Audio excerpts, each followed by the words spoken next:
Recording in progress.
Good morning, colleagues. Good morning, and I want to welcome everybody in the meeting, the honorable members of this committee, our entire support staff, the members of the public who have joined us in their various platforms. But more importantly, I also want to have a special welcome to Minister of Department of Public Service and Administration, Honorable Untitled Chapter, who is going to be talking to us as part of our agenda. I also want to welcome Minister Maruping and the team. It's now 8:30. That's our starting time. You know that we waste no time in this committee. There's never a moment where we say we'll wait for 2 minutes because of this and that. We respect time and we respect those that must be in a meeting. Ms. Moy, do we have any apologies that have come your way? Good morning, Chairperson. Good morning, honorable members. Good morning, honorable ministers, colleagues on the platform. Yes, Chairperson, we received 2 apologies. One from Honorable Tobias, she's attending Scopa, and another one from DG Dr. Robert Nguna. He will not join us due to his role complicity in the subject matter, Chairperson. Thank you. Thank you, Ms. Moy. Those are the apologies that we must note, colleagues. The agenda would have been sent to you, which details about 3 or 4 main items. We have 2 presentations to be made of important matters. The first would be a presentation from DPSA, followed by a presentation from the presidency. And then we'll deal with our legacy report that we have been sent to you. And I hope that you would have read that as expected.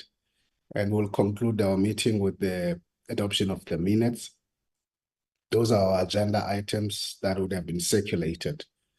May I invite a mover for us to adopt the agenda?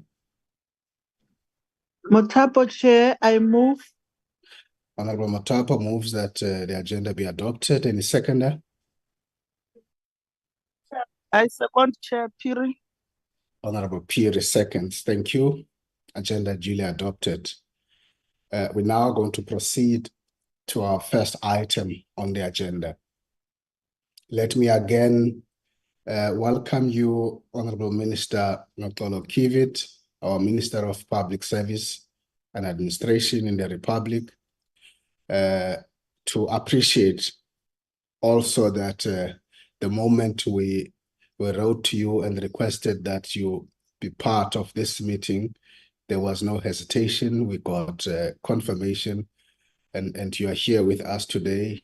The presentation that you'll take us through would have been sent on time to all of us. We want to appreciate that. And we therefore, I would like to invite you, Honorable Minister, to lead your team. Firstly, give us your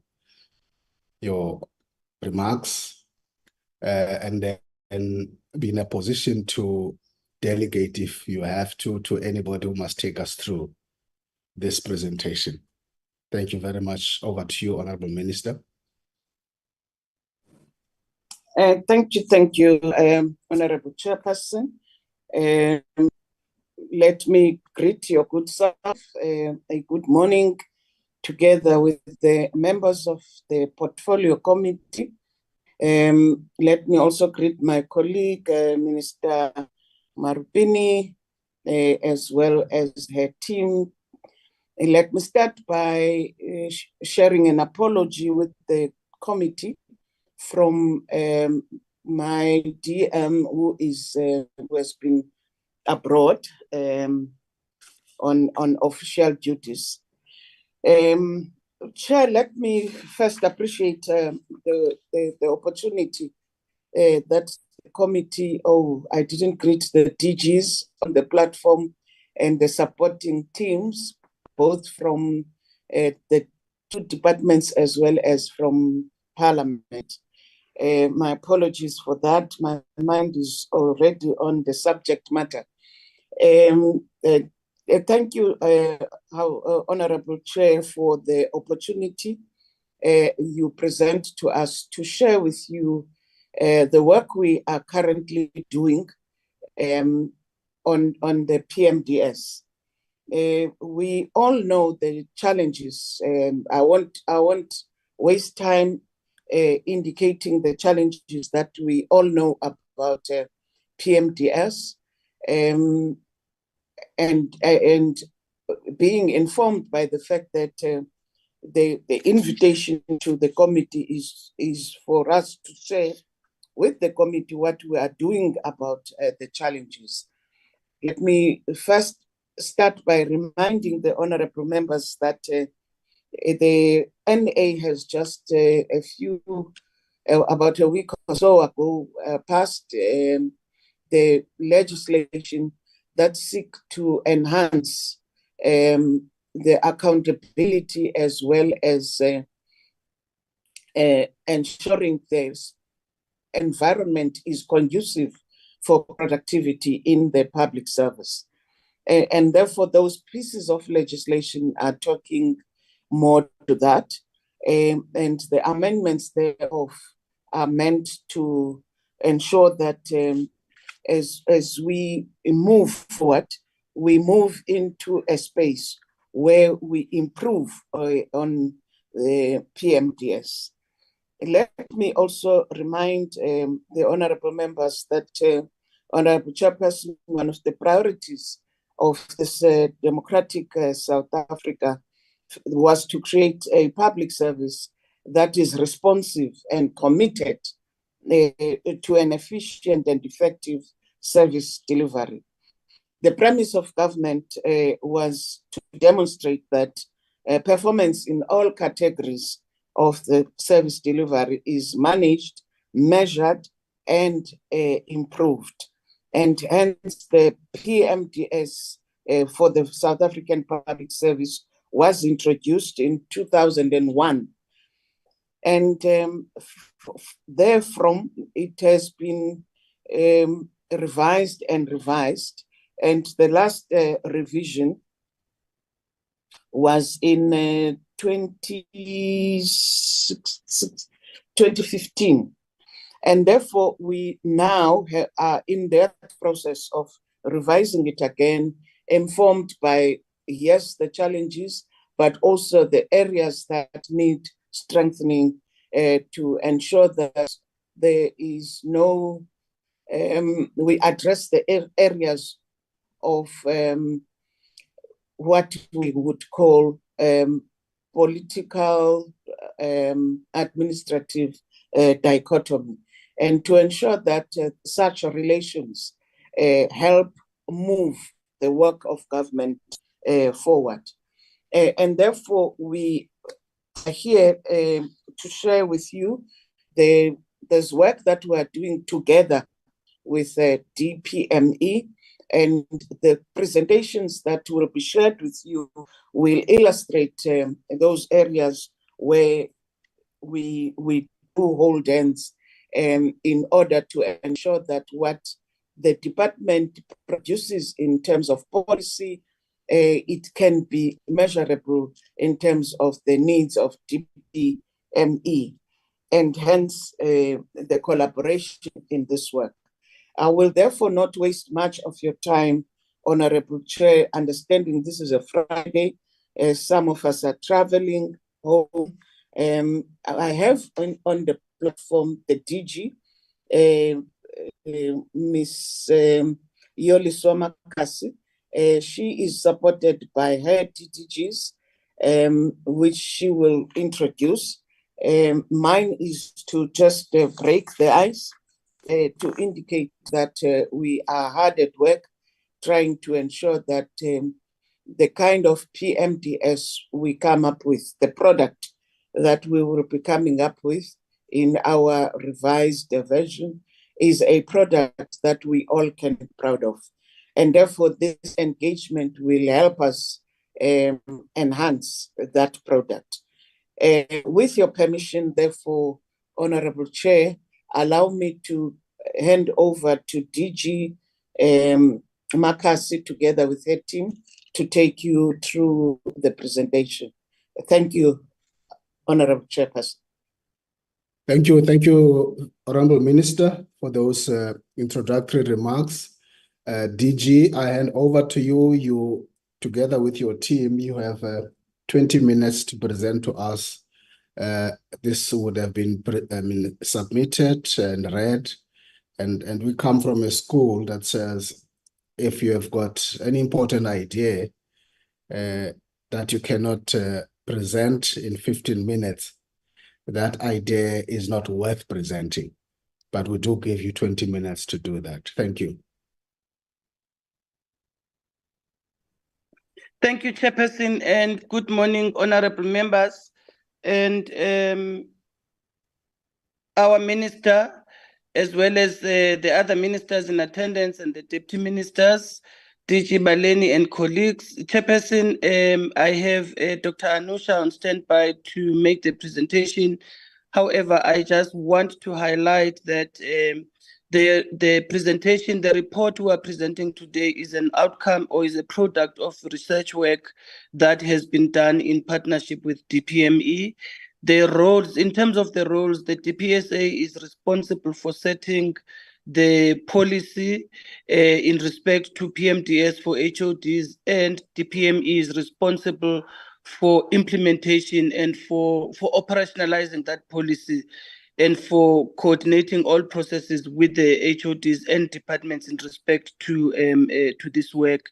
And therefore, there is a collaboration all the time between us and DPME in relation to this work.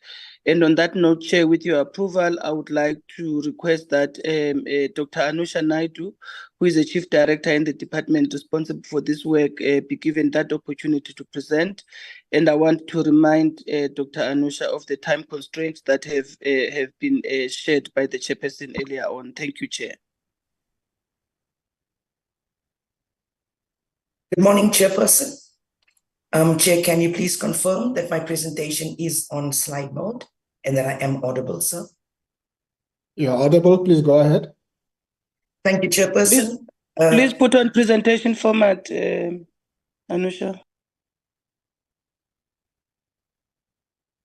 DG, is the presentation available in PowerPoint slide mode in the presentation mode?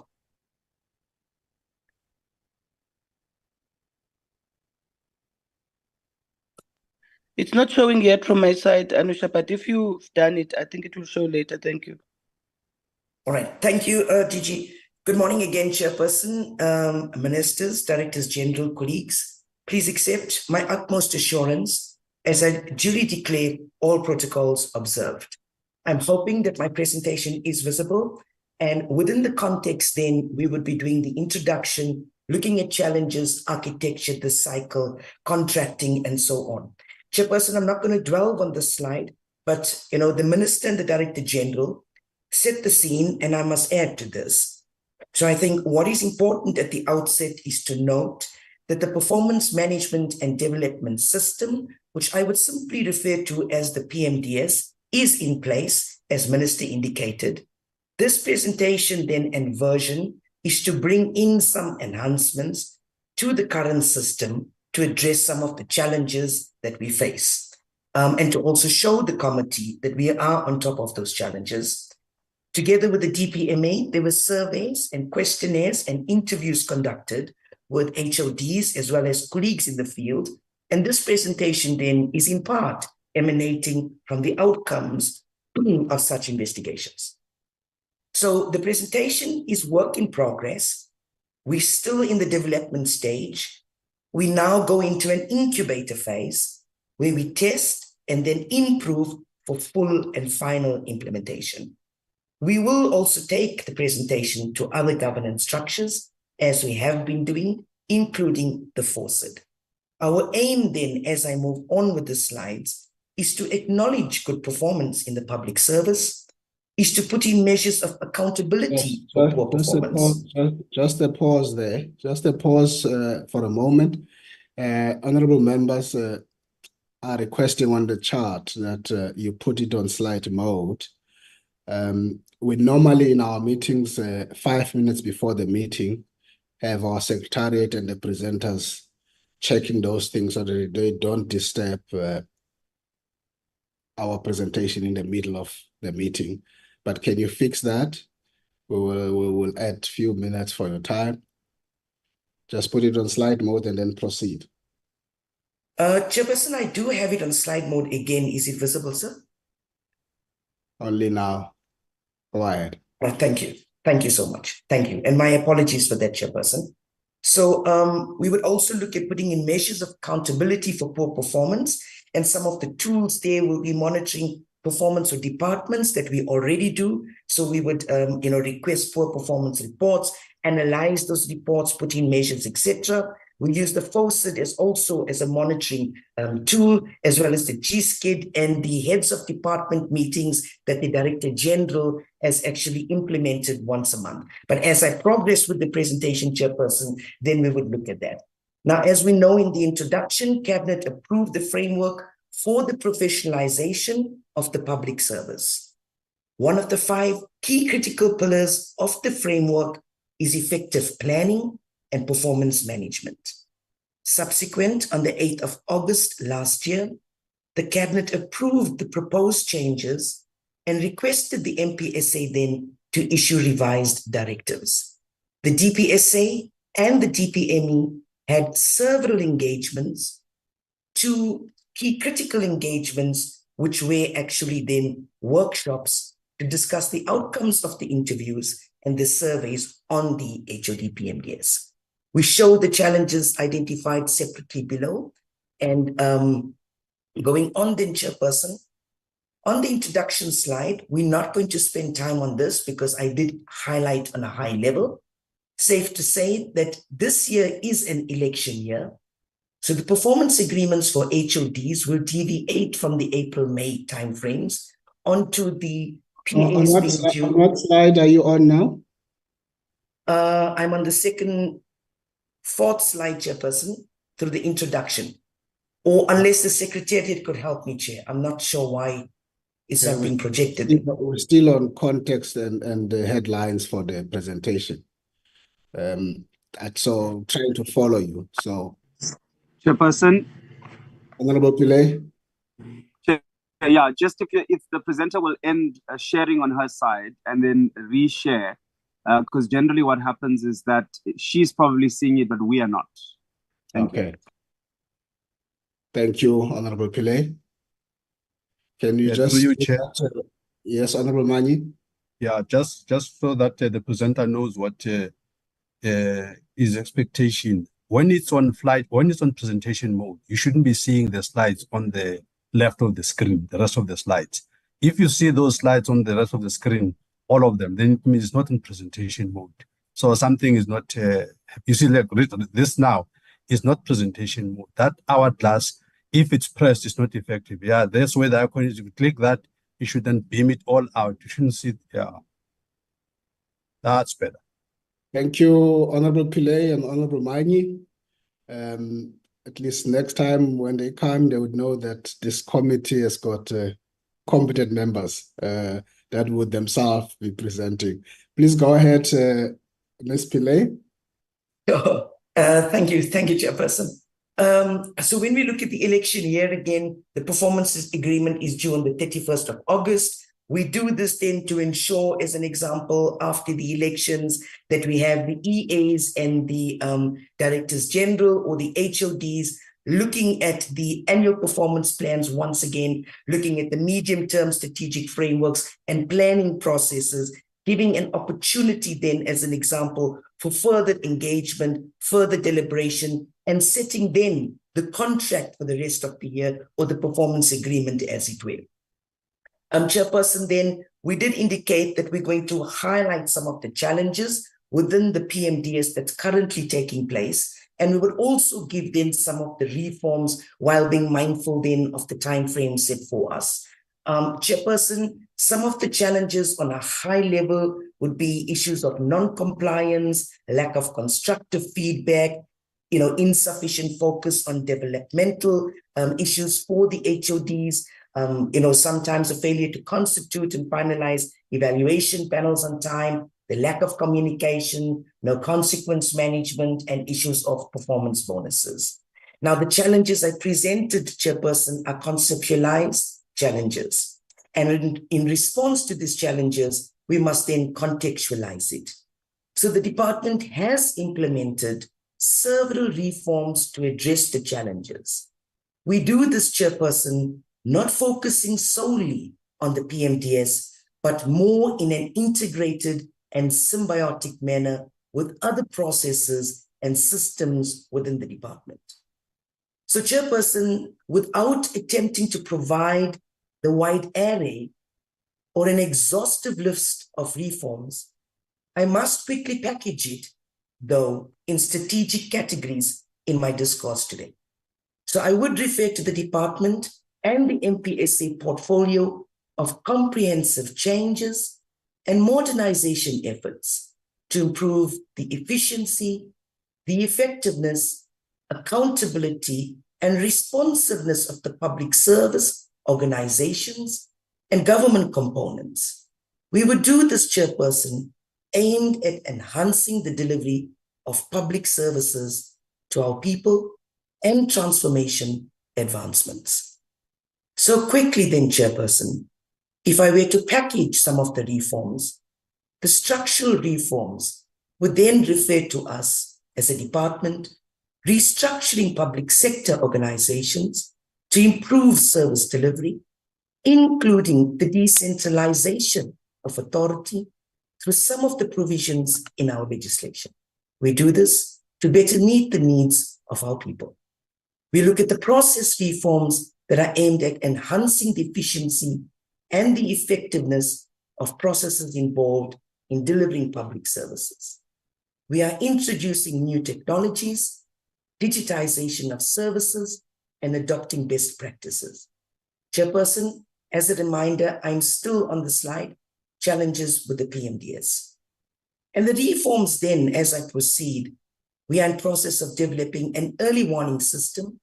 Or let's take, for an example, the corporate services heads meeting that the Director General of the DPSA meets once a month with the heads of corporate services across the public service to deliberate these challenges and implement quick wins.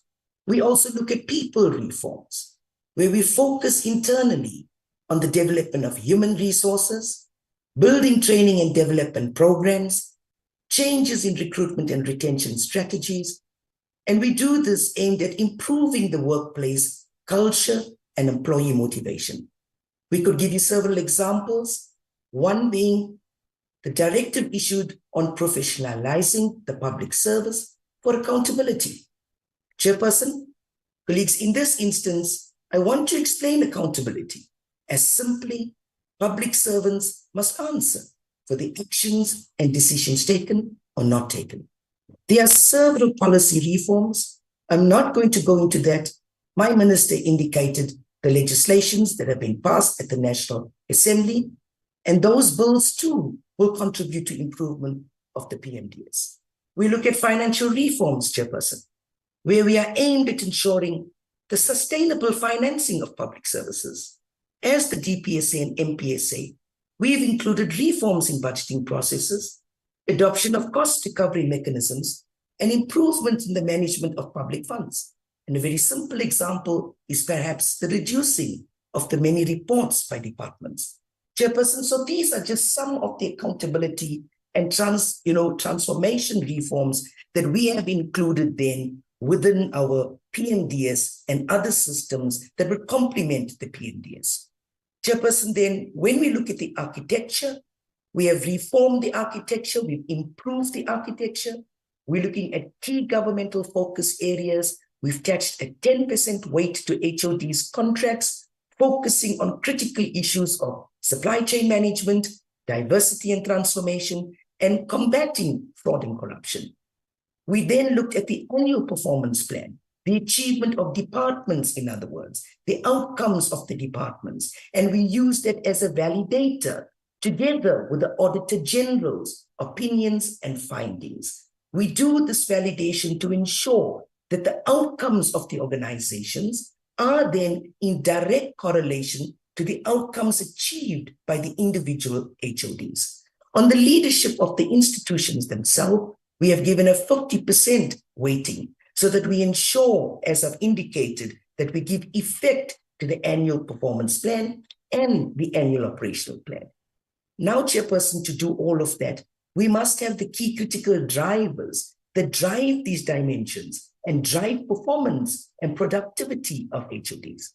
We looked at the professionalization framework briefly earlier.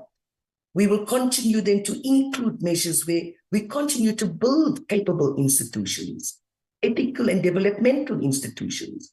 We will also measure how do HODs lead the sector and the impact they are making in the sector and in building then the capable institutes that are referred to. Chairperson, this is a contracting phase or the performance management cycle for the HODs. We're not going to delve into this much because we already have a broad understanding that we would sign a contract, we would ensure that this feedback, we would do the mid-year review processes, and we would then culminate in an annual assessment. When we look at the performance contracting then, which aligns to the previous slide and the next two slides, we have discussed how we would standardize ARAs. We have looked at the learning and development opportunities that may be lacking and some of the systems we have put in place now at identifying development, looking at assessment outcomes, also competency assessments that HODs would undertake. How do we use that then to inform and facilitate learning and development, not just of the HOD, but of her or his institute as well? We've already discussed the assessment phases, so I'm not going to go into that.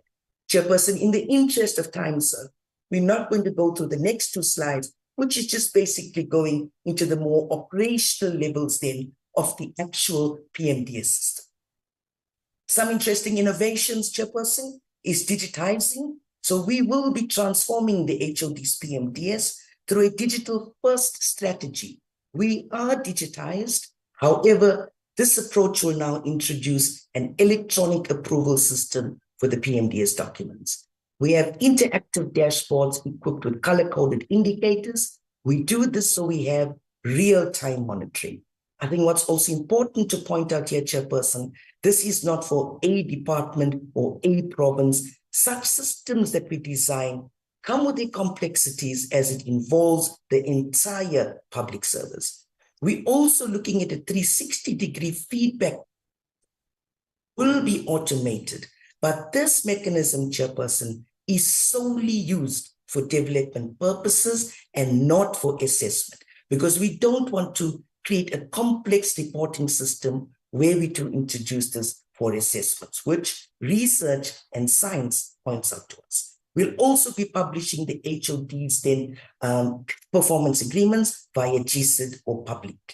So then we will approve the PMDS directive by the HOD, or rather the MPSA. The directive will come into effect from 1 April, although when it does come into effect, Chairperson, we are still in a building phase. We are still in a developmental phase. So we take suggestions where we can improve on the system for better accountability in the public service. We give these timelines, but they are operational. I did highlight the very important changes then that were coming through. Chairperson, I thank you for your patience, for the challenges that happened this morning. I'm not sure, but thank you so much, Chairperson, and thank you, colleagues. I appreciate it.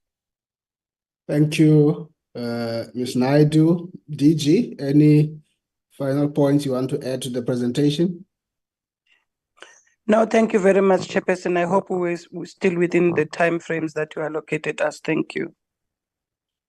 You've stayed under 15 minutes, which just indicate that that's how it should be. Honorable members, can we then proceed? I think the two presentations have got a lot of convergence. Before we discuss, we go to the next presentation and then take discussion for both. Can we proceed in that manner?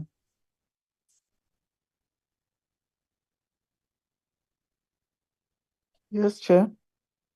Thank you, Honorable Mutapo. And therefore, at this point, therefore, honorable members, I would like to invite our Minister of Planning, Monitoring and Evaluation, Honorable Marupini Ramahopa, to lead her team and do her opening remarks for this presentation. Welcome, Honorable Minister, and over to you. Thank you very much, Honorable Chairperson of the session, and let me take this opportunity to greet, of course, the honorable members, to also greet, I'm not sure if Minister Kivit is here. If she's here, I would like to also acknowledge her, acknowledge Deputy Minister of DPME as well, and all the colleagues that are here. If it is possible, where I am, the network is not so good. So if I may switch off my at least now you've seen that it is me. Thank you. Go ahead. Thank you, Minister. Honorable Chairperson, as you are aware today, we are going to report, and as you have rightfully said, there is a correlation between what we are presenting and what the previous presenters have presented. The report is on the heads of department performance management, and of course, the status of the submission of the performance agreements, the mid-year reviews, our annual or their annual assessment, and their evaluation from 2020-2021 financial year until the 2023 and 2024 financial year. With me, the team is a team made out of led by the DG in presidency, DG Baleni, and the supporting staff that are coming both from DPME, which is still in presidency, and presidency itself. This report, of course, will be done or will be submitted so that we can then now be able to give you a full overview of how national and provincial departments and other national government components have actually performed as it relates to submission of what I've just spoken about, their performance agreement, media reviews, annual assessment, and their evaluation. In this regard, Honorable Chairperson, all performance management documents, I must say, are submitted on the HOD performance management document system, which has been helpful in terms of us making sure that we are able to assist where possible to ensure that everyone is able to use this system effectively. And it was developed by ourselves, of course, as the department, also to ensure that we track documents and also serve, of course, as a central repository of HOD performance management information. Chairperson, over the years, we have noticed that the compliance in submission of performance agreement was good. However, in terms of the media reviews and annual assessment, it was not in the same way that the performance agreements were actually submitted. It has then, we have also been able to see that the Director Generals who perform effectively during evaluations are the same Director Generals who always ensure the timely submission of their performance documents. Reminders and formal letters are sent to departments for the submission of performance document, but unfortunately, sometimes the compliance rate does not necessarily become what we are expecting. However, we're putting measures in place to be able to ensure that we do improve, or there's an improvement in that regard. In this context, the DPME provides ongoing support to departments and has also developed training manuals and videos to assist the different role players on how to complete this performance documents on the system. There are continuous system enhancement so that we can improve on what we are doing to ensure that this is user-friendly, as I've already said. We have now entered into an agreement and we are working together with the National School of Government to develop courses for the different role players and HODs. Having said that, let me just conclude as I give over to the DG in presidency to say that all these evaluations is the implementation of the directive of PMDS for HODs in April 2018 have been completed. The 2022 and 2023 evaluation of national DGs have commenced from the 12th of March, and it will be completed on the 31st of March for the DGs who submitted their annual assessment. Let me take this opportunity to request the Director General to actually take us through a detailed presentation that will just give you an overview of which departments are complying and the process that is followed in order for us to arrive at the final outcome. Thank you, DG. Or let me give over back to you, Honorable Chairperson. Thank you, Honorable Minister, for those remarks. Welcome, DG of the Presidency, DG Baleni. Please take over. You now have between 15 and 20 minutes for your presentation. Thank you. Over to you, DG. Thank you, Minister. Good morning, Chairperson. Thank you very much for this opportunity. Good morning to yourself again, members of the committee, ministers, deputy ministers, as well as colleagues. Chairperson, indeed, our presentation segues very well with the previous one that was done.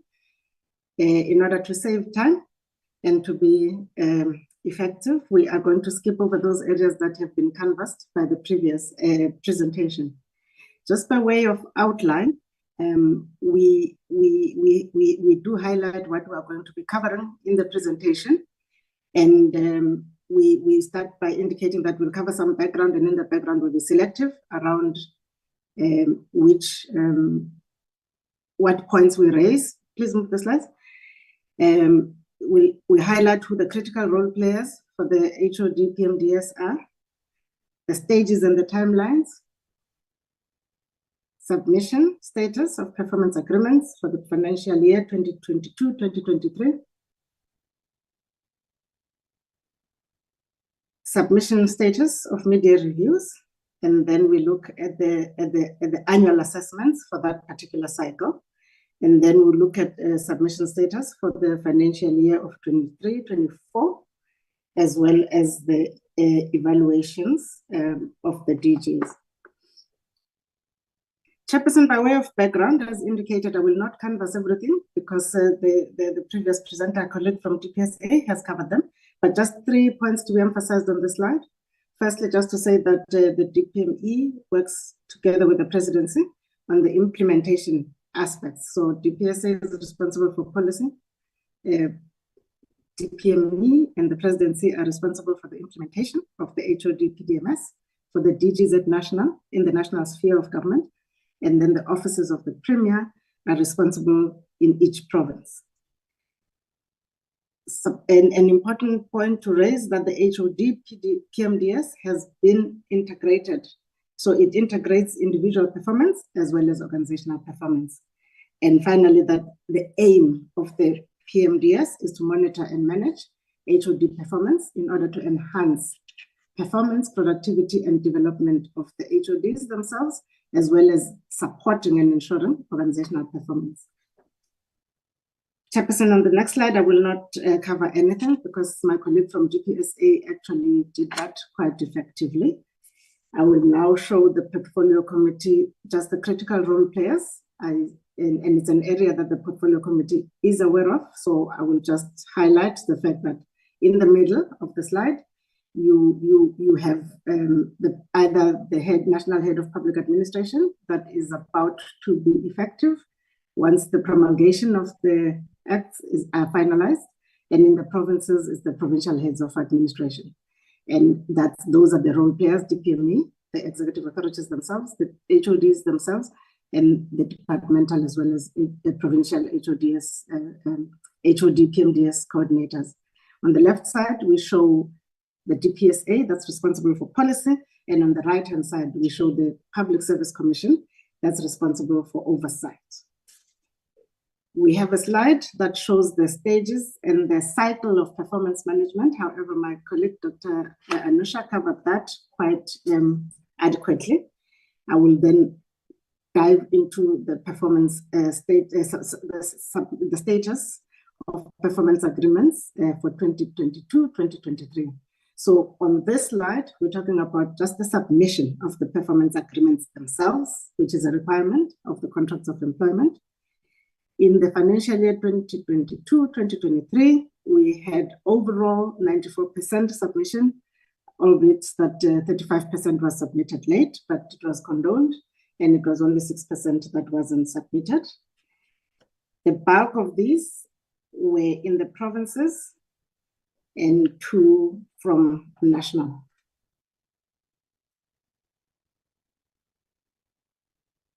In order to ensure that the system works and that people submit on time, we send reminders, we send formal letters, and there's continuous online support, and non-compliance is escalated to the DG in the presidency as well as FOSAD. And we will be escalating once the law is passed to cabinet. The media reviews are a slight challenge. The media reviews are an opportunity for the HOD and the executive authority to have a conversation about the performance of the organization and the trajectory, and improve those things that are not working optimally. By way of statistics, we find that 44% submitted on time for the financial year 2022-23. Late submissions were 24%, and overall we had a 66% submissions, 68% submission, and 32% non-submission. Again, mostly from provinces. 27 of these were from provinces and 8 from national departments. We continue to intervene to make sure that the submissions and compliance is high.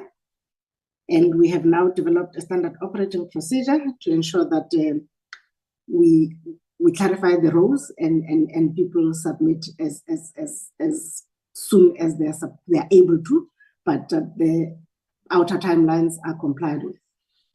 The next slide will show the annual assessments.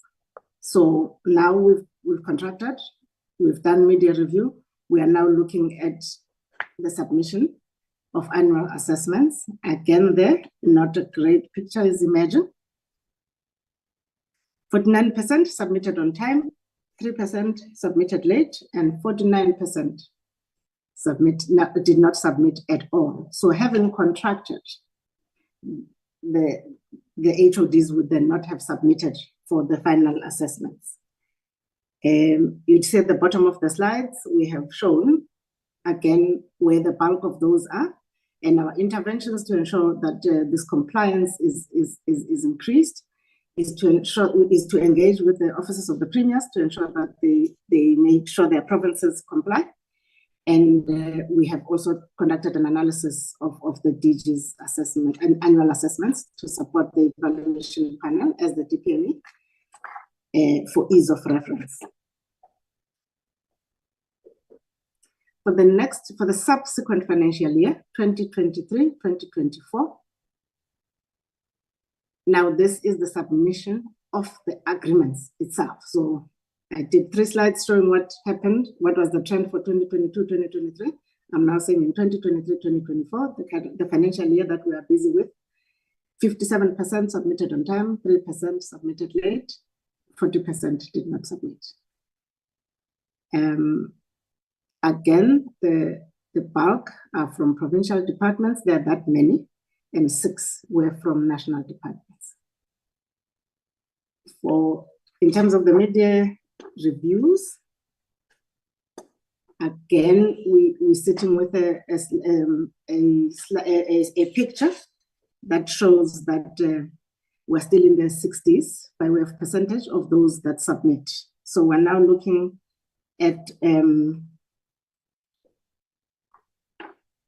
media reviews, colleagues. Okay, so this is the submission of the PMDS. The next slide is points that have been covered in my ad-lib.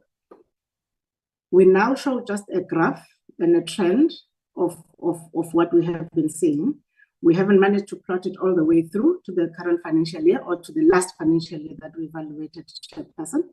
But from 2020, 2021, we've taken the provinces, not all of them, some of the provinces, and then national. And on the right-hand side of the slide, we show a graph. So there you have your normal bell curve, where you'd have some people on the lower end of performance, and then you have a midpoint where everybody performs, and then you have the outliers of top performers towards the right of the graph. Overall, 60% fully effective and 18% rated partially effective.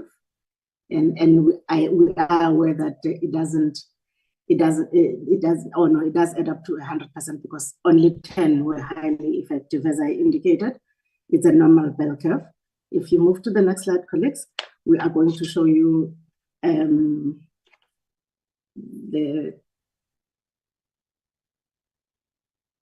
on this slide, we want to focus at the bottom on the bar charts. What we've done on the bar charts is to take the levels of performance, 1, 2, 3, 4, and we've color-coded them, red, yellow, light green, and dark green. And we just show the provinces and the national. So the national one is in the middle. And at a national perspective, you seem to have 73% performing at fully effective and 20% partially. If you just look at the provinces on the sides, a province like Gauteng has got 33% partially effective, 67% effective. And on the extreme right or to the right of national, towards the totals, you would see the Western Cape there has a higher level of highly effective and 37% of fully effective. In the Northern Cape, mostly fully effective. Now we will be digging deeper into these bar charts to understand what drives some of this. The red doesn't appear at all. The red doesn't appear at all. We have to make sure that that's reflected in the performance of government overall. By way of way forward, chairperson and members, we would like to just highlight that we are aware of the challenges that the system faces, and there's continuous efforts to improve the management of the HOD PMDS. The DPME and DPSA are working together to review the directives, and as Minister and the colleagues from Public Service and Administration indicated earlier, there's a new guideline that's come up until now. We've been working on the guideline from 2018. There's a need to strengthen the roles and responsibilities, and as well as relationships between executive authorities and the HODs in order to ensure that we comply with the Chapter 13 of the National Development Plan, to introduce independent triggers for exit of non-performing HODs. And Cabinet has also resolved that the PSC should be brought in more in this area in order to ensure and improve objectivity. And once the head of public administration has been finally promulgated, that office will be properly capacitated to take over its responsibility in this regard. We then share some conclusions, Chairperson, but in the interest of time, I think I want to stop at this point. Some of the points that I've come with are contained in the conclusions. Thank you, Chairperson. I hope You can conclude on the conclusion slide with the few minutes we have. Chairperson, thank you very much.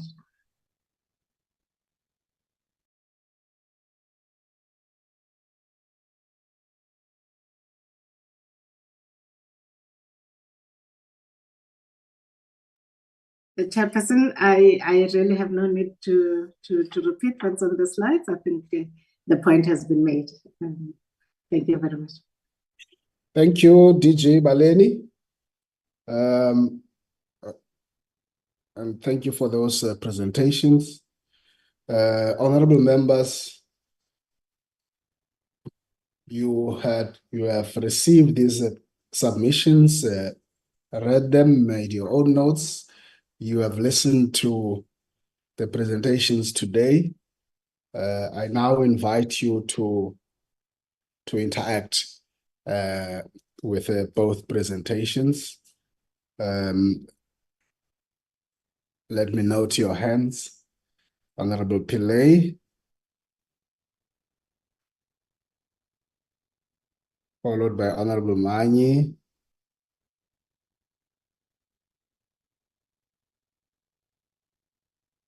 Are those the only two hands? Because I'm not entertaining provocations. We'll start in that order. Honorable Pillay. Thank you very much, Honorable Chairperson, and let me greet all honorable members, ministers, and officials that are on this platform. Chair, I want to first welcome both the presentations and thank the presenters for a very concise presentation that outlines some of the important and key aspects that the department is undertaking. And Chair, I don't have many questions. I think I want to commend them for the work that has been done. As you all know that this committee is fairly new, and we must appreciate the work that has been done by this committee and yourself as well as a chair in relation to what our oversight has been. Mine is just to ask in respect of the submission of annual assessments. There has been a low submission of annual assessments. Does the department have any consequence management in place to address the low submissions of annual assessments? It's important because when one submits that assessment, you are able to then do a proper analysis and assessment of the performance. And I think it's important that there is some kind of consequence management attached to it. And then lastly, the transition from the 6th to the 7th administration, do they see any challenges in terms of monitoring and evaluation? Thank you. Thank you, Honorable Pillay. Honorable Manyi. Thank you, Chairperson.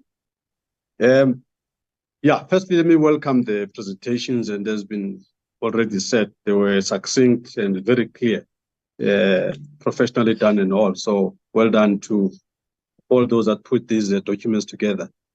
Chairperson, I want to come from a different angle here and say that I hear everything that is being said, but I think there's an elephant in the room which I want to deal with.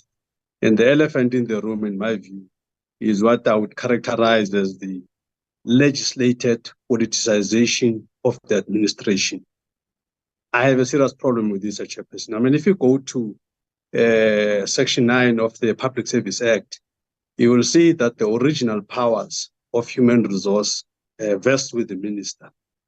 And this is very problematic for DGs, and I would encourage DGs not to comment on everything I'm going to say here because it might be career limiting for them. But here's the issue here, Chairperson. We have a person called a DG, an accounting officer who must run a department. Some of the staff members have very good relationships with the ministers, and those people become untouchable. Now, as a DG, DG is what they would do. Sometimes they would performance manage everybody as they normally do. But here's the sting on the tail. You can do your performance management and everything and maybe end up dismissing a particular employee that's not pulling his or her weight. but that dismissal is subject to minister's approval. That employee can just appeal to the minister, and with a stroke of a pen, that corrective action by the DG just gets overturned by the minister, and that's end of it. And that employee is back in the system, and he looks at you like you're stupid as a DG. This is a problem, Chairperson. I think that if we're saying we want to improve public service, the powers that DGs should have should not be interfered with by politicians. The DG is the administrative head. He must have all the powers, just like a DG would have original powers in terms of implementing PFMA. The same original powers must be vested in a DG to manage his or her people. It's really upset what is happening. If you look at these presentations, the Chairperson, there's been much said about the delays in submission, but there's been no elaboration on what causes these delays. I suspect that these delays are perhaps because ministers are delaying in signing off these presentations. But obviously, if you say that, you will be shown the door. And this is the reality that the DGs face. They're just ducking and diving all the time, you know. So I really think, Chair, that we can say what we want. The performance of the DGs, in my view, are actually directly hindered by this political interference by ministers, politicians, and so on. Lastly, Chairperson, even if you look at the concluding slide of DG Baleni, her concluding slide, second bullet point, talks to the issue of is it the pipeline management, succession planning, and all of that. But the truth of the matter is that the DG has got absolutely no say on who would replace that particular DG. Absolutely zero say. It's a political process to appoint the next DG. So you could have the best DGs around, but there could be a political decision taken to take some DG, maybe transfer from somewhere, because maybe another DG had an HR problem somewhere. So when the vacancy arises, despite the fact that you've got competent DDGs here, but a particular DG that is problematic on another department with the minister of that department, then it's an opportunity to reshuffle and put this DG here. And then you undermine the entire succession planning of this other DG, you know? So it's just an unworkable thing, Chairperson. So I'm just saying that I've listened to the presentations, but I think it comes to zero as long as the elephant in the room and is not dealt with. And I think, Chairperson, let's understand the background. The background for the situation we're sitting with is because we're correcting the apartheid situation where all DGs were virtually all white people. So there had to be some intervention of sorts. But we're past that stage now. I think now we're dealing with a new problem. We're dealing with an administration that must work. We're dealing with an administration that must be empowered. We're dealing with a bureaucracy that must be sustainable going forward and all of that. But with the kind of legislated politicization, we're going nowhere fast, Chairperson. So I think I'll conclude there and just say that for me, as long as we've not dealt with that, we're just playing games, Chairperson. Ministers are almost like kings and queens, they're untouchable, they can do no wrong. And they can interfere in the department with impunity, Chairperson. So I just think that the DGs must get the powers to run their departments without interference. Thank you, Chair.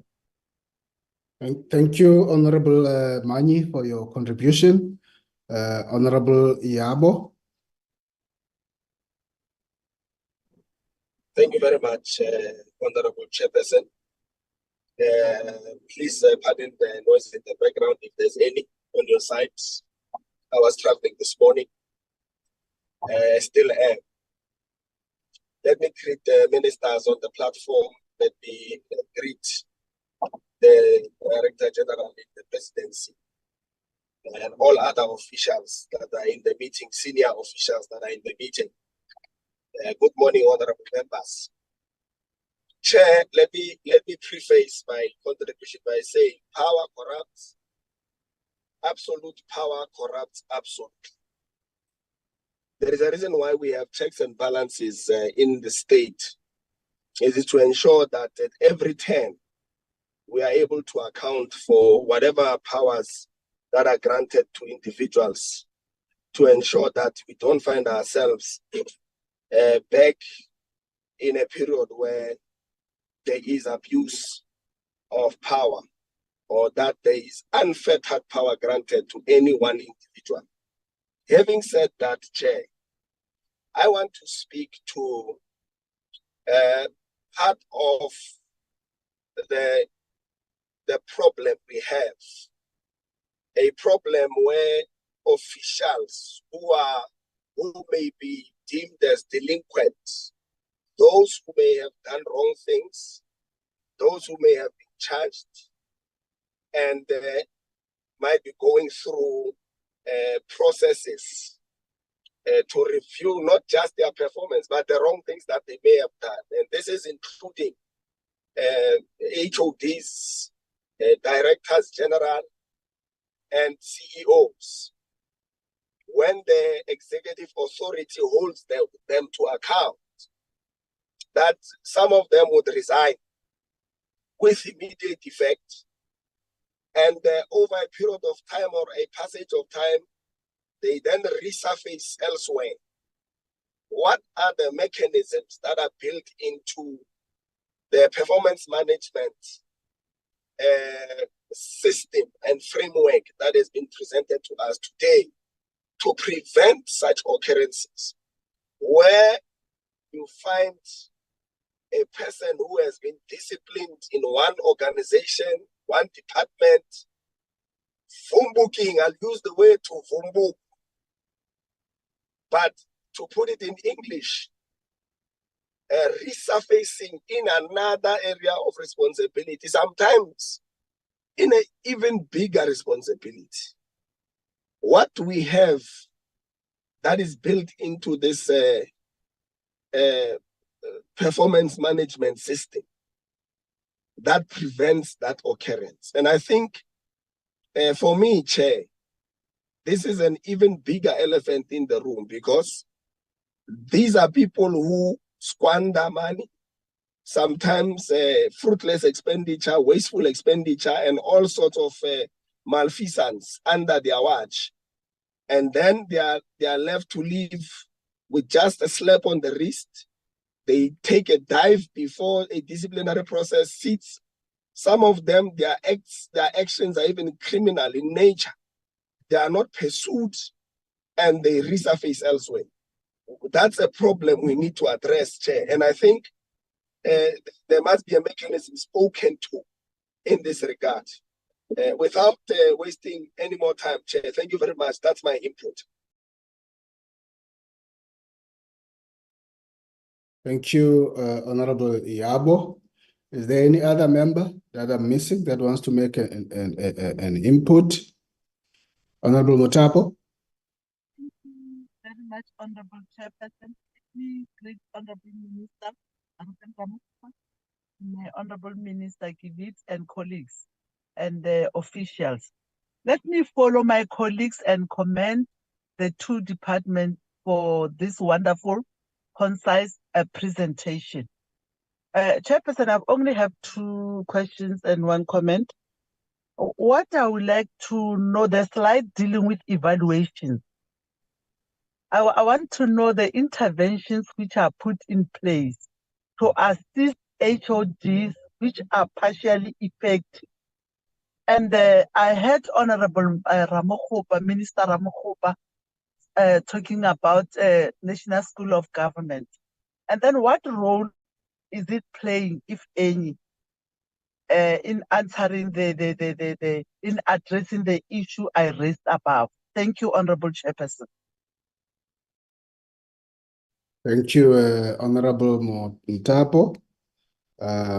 Those are the hands I had, and I will now proceed to get some responses to those.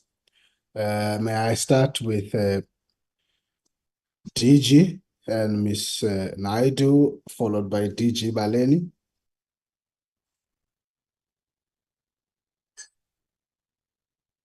DG Makas. Thank you, Chairperson. If you allow me, Chairperson, if Ms. Naidu can take care of any of the technical issues, I'll come back and speak a little bit on the disciplinary process, because Honorable Yabo's question also relates to the work we're doing in terms of discipline management. Thank you. Thank you. Ms. Naidu? Good morning again, Chairperson and colleagues. Thank you for the opportunity. Thank you for the inputs as well to improve the PMDS of the public service. When we look at the annual assessments, we were asked about the consequence management processes. In the public service, we have a number of consequence management processes. The first being that the pay progression or notch or progression that's attached to the performance management and development system is then denied to any public servant, including HODs, who do not comply with the PMDS. The second is that we have, under our Public Service Act, Section 16A, which authorizes that executive authorities then institute the various disciplinary processes for making sure that HODs do comply, and also that the performance of HODs are indeed impactful. Further to the consequence management, we also then look at the PMDS itself, making sure that as an instrument, dates are put out there, and when those dates are not being met, that we issue letters and deal with the matters in a very concise and precision-driven manner. Insofar as the transition from the 6th to 7th administration and the monitoring tools that are put in place, the automated system will proceed. We have a template to guide the HODs. We also have guidelines that were issued, and we do regular workshops, which we will also be doing with HODs coming then from April of this year. When we look at the other questions, I think, Chairperson, we note all of that, but safe to say that in, or as we've heard, the bills have now passed the National Assembly. It is at the stage of the NCOP. The head of the public administration is an introduction. Such new introduction to the public service and sector, Chairperson, puts in place accountability measures so that we have a single public service that is credible and developmental in nature. Part of this role of the HOPA, or the head of the public administration, will be as an oversight body to make sure that we monitor issues of non-compliance and apply the strictest measures to ensure that there's no repetition. I believe my colleague, the DG from the DPME, will speak about the measures insofar as competency building and capacity building goes together with the NSG. We have also, very importantly, Chairperson, included in our bills, in our directives, and in our policy directions, delegations, where now the executive authorities, OTPs, do not need to delegate certain of the responsibilities to the HODs. These responsibilities, by its very nature, as pointed out by some members, will be within the direct ambit, the direct control, management, and leadership of the HODs. We point this out, Chairperson, in our directives under the drivers, where we refer to very explicitly that we must be accountable for the institutions that we lead, and moreover, and in addition, extending that not merely to the institute, but also to the entire sector. And we have strict measures in place to ensure that such compliance takes place. That would also include preface given by a member on the checks and balances that we have in place. And at every point, Chairperson, I assure you that those checks and balances are in place. I think, Chairperson, we note all the other inputs, and we will incorporate some of those inputs into our directive to ensure that as a South African public service, we pursue continuous improvement and impactful improvement. I thank you, Chairperson. Thank you, Ms. Naidu. DG Makasi. Thank you, Chairperson. Maybe two issues I will attend to. The first issue relates to the legislative amendments that we have proposed, which have gone through the National Assembly and now with the NCOP, or in the process of being with the NCOP.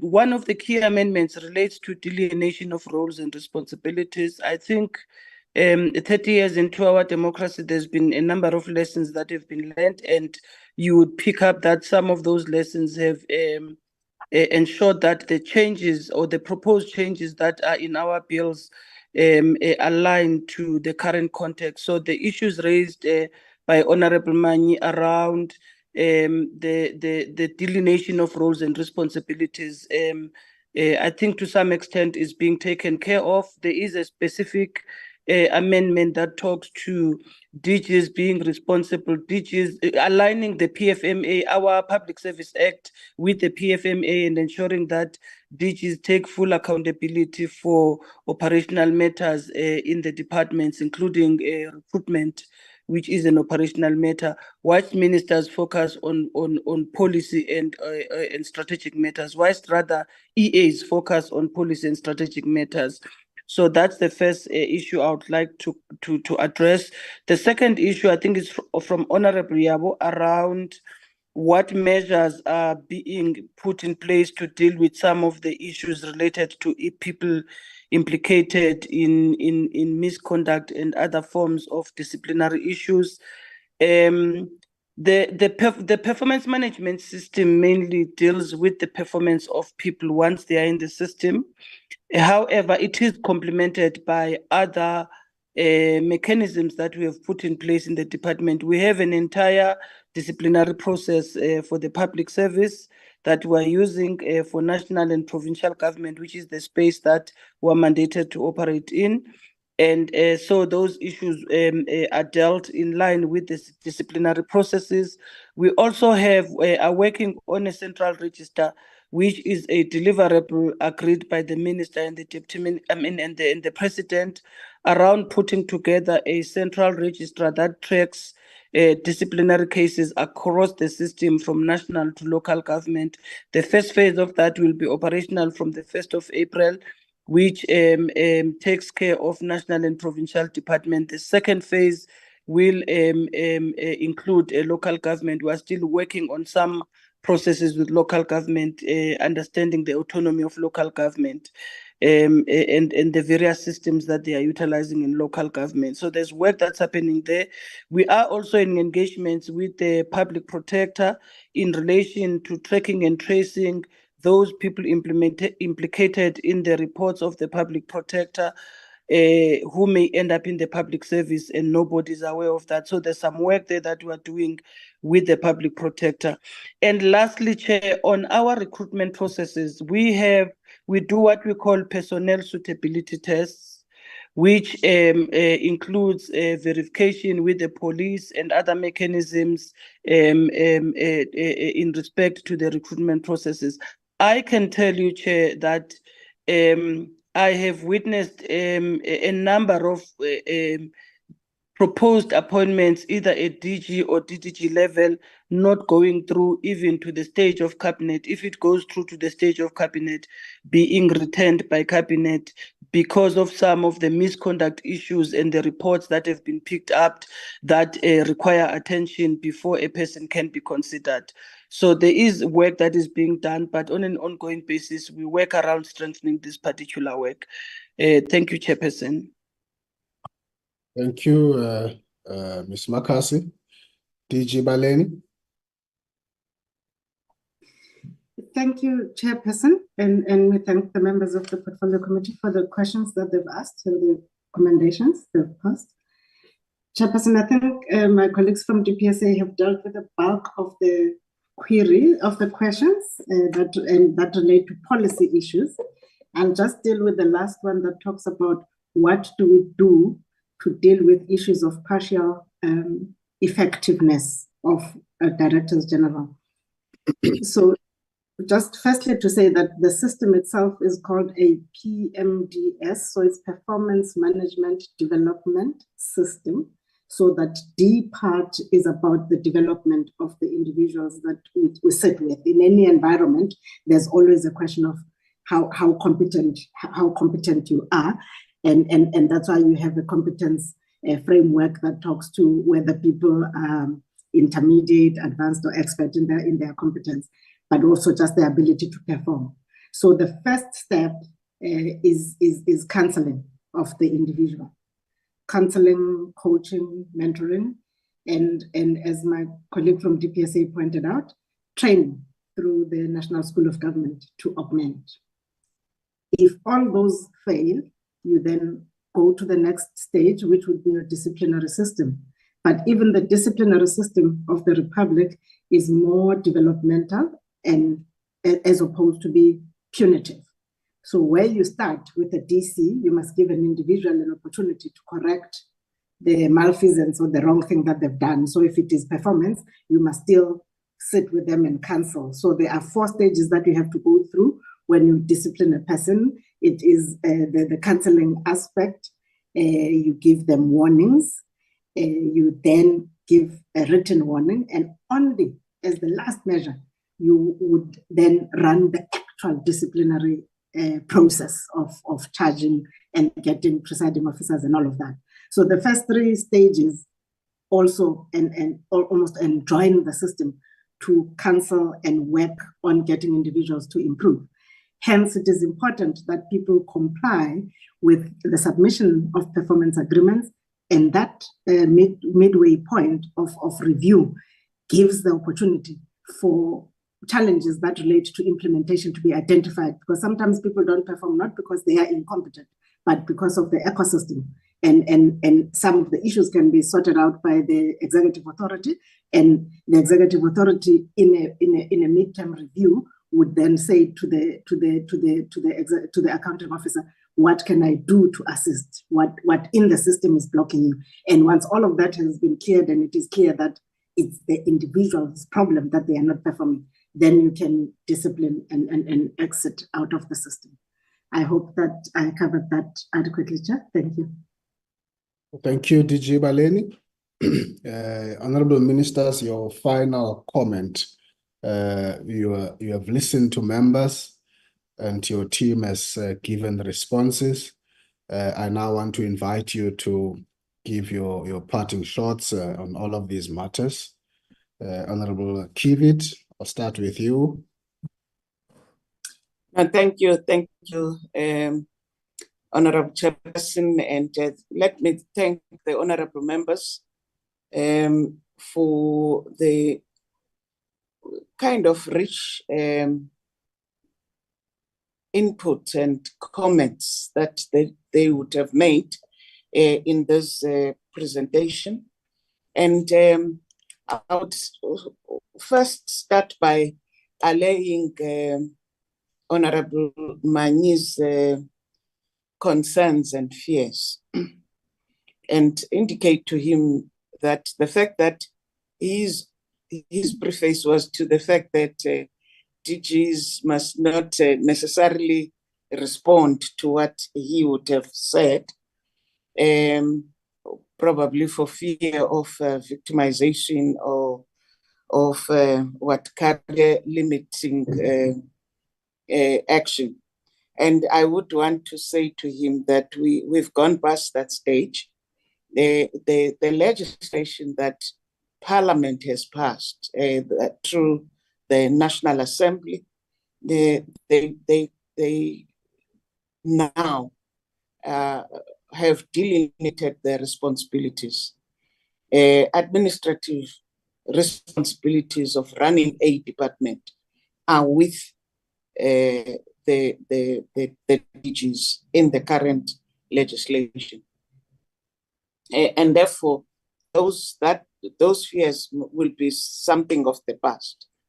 The political responsibilities of a minister are clearly outlined, and that is as a result of realizing the kind of quagmire that our administration finds itself. And what I would have referred to as the political administrative dichotomy, where there is a very thin line on what the responsibilities of a DG are and the responsibilities of a minister are in the legislation as it was. Currently, that delineation, that line is clearly demarcated. And therefore, there is no opportunity to victimize anybody now. And with the drive on the professionalization of the public service that we have embarked upon, we publicize this as much as we can. I'm now on road shows, visiting provinces and national departments, officials that would be in regional offices across the country, to publicize the professionalization framework and to show and indicate the linkages between the laws as have been amended, as well as what the policy determinations of the framework are and what we are doing about them.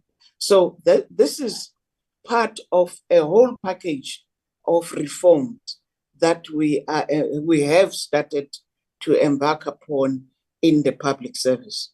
So your concerns and fears have been taken care of. And hence DG was willing to explain, because now she knows that she's protected by law.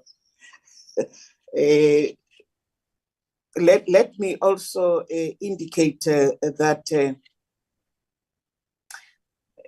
the question of the delinquent administrators, I think DG has also touched on this, and it's work that we already submitted to Cabinet about 3 weeks back, and there is excitement in Cabinet around this work, because it's work that is going to minimize and work on those corrupt elements, because they are few, but they spoil the whole public service. And we must be able, our systems must be able to pick those few rotten apples in the bag and deal with them, discard them out of the bag. So that work also is underway, and we are closing the net on those who would want to enrich themselves with the public first. For me, Chair, what this discussion also has shown is that I should not only concentrate on the public servants themselves in terms of clarifying this, the linkages between the Act and the professionalization framework, the changes that we are bringing about.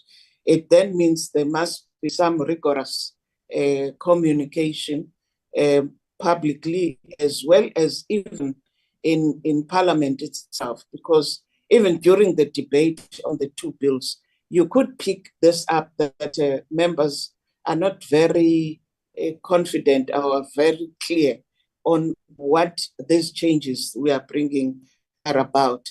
And therefore, I will take that up as a challenge that we must attend to, so that we are all at one in terms of driving this, because the public service, there's no transformation of society that will take place without the public servant being ready to do that work.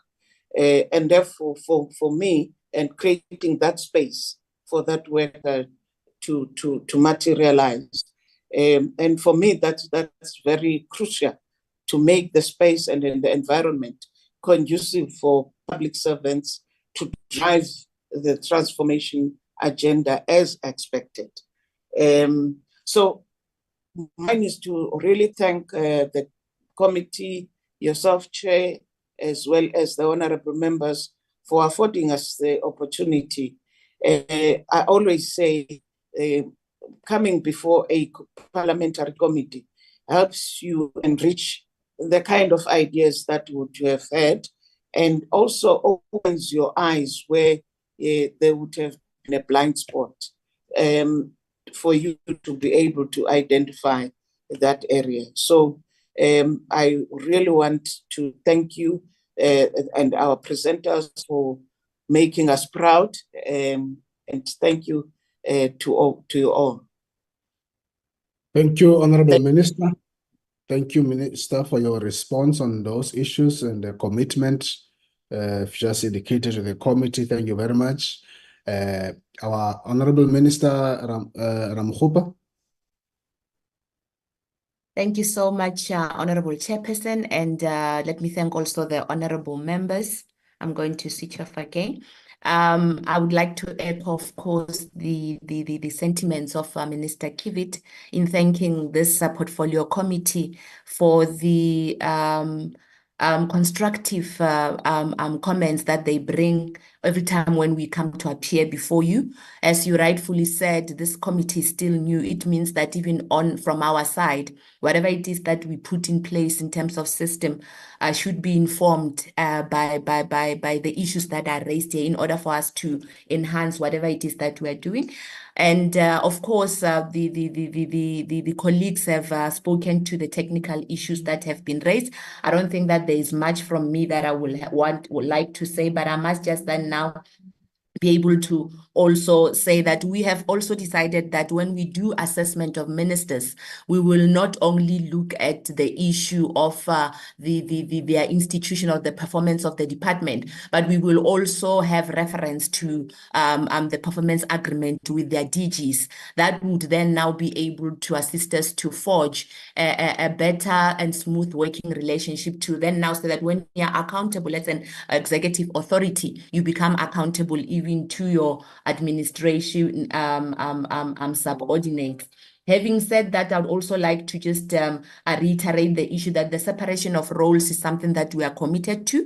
So honorable members can just have comfort in knowing that we will continue to ensure that that takes place. And as Minister Kivit and the other colleagues have said, we have even been able to put it as a legal framework. And the vetting processes, of course, have always been in place. I must actually inform you that sometimes in cabinet, when we approve board committees or even appointments of DGs and DDGs, some of these issues are flagged out of people who would then now have moved from one place to another because they resigned, and we hear that there was an investigation. We're able to take it back to say that bring a full report. We'll ask public service to bring a full report as it relates to those particular matters. So we are quite confident on the systems that are put in place, but indeed, we should be able to accept and appreciate some level of enhancement that we'll have to do based on what is expected by Parliament. Thank you very much, Chairperson.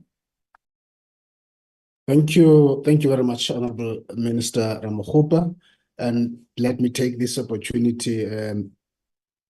I'd want to summarize, Honorable Manyi. I see your hand. Yes. No, sorry, Chair. Just a quick one, very briefly. Without messing up your summary, just a quick follow-up, very briefly. Just so that, because I quite enjoyed the response of the ministers, but in particular, Minister Kivit, giving assurances and all. Just to close the matter on my side, I just want to ask just two direct, specific questions. One, can a DG, this time with the new dispensation and all the changes, can a DG conclude the appointment of a DDG without concurrence of a minister? That would be the main indicator for me. Can a DG make a decision? This chief director is good material, I'm making him a DDG or her DDG. Can it do that without minister having to be playing any role in that? Firstly. Secondly, this issue I was talking about of the employees appealing to ministers in the new changes, has that been removed So if you have a problem, you can go to CCMA, no problem, but don't go to a political head. Go to CCMA, go to Labour Court, no problem. So those two issues, Chair, if I can just be clarified that they've been addressed, then I'm happy. Thank you. Thank you, Honorable Manyi. I'll quickly ask the Minister to just take a quick bite, both of them on those. But just before I do that, and I hope they will respond directly to you, because you're raising even issues of appointment. I'm not sure if the new bill and the act will take away interviewing panels that ensures that DDGs are appointed by panel and go to cabinet, and it doesn't get located to a DG level. But Minister Kivit and Minister Ramokgopa, quickly.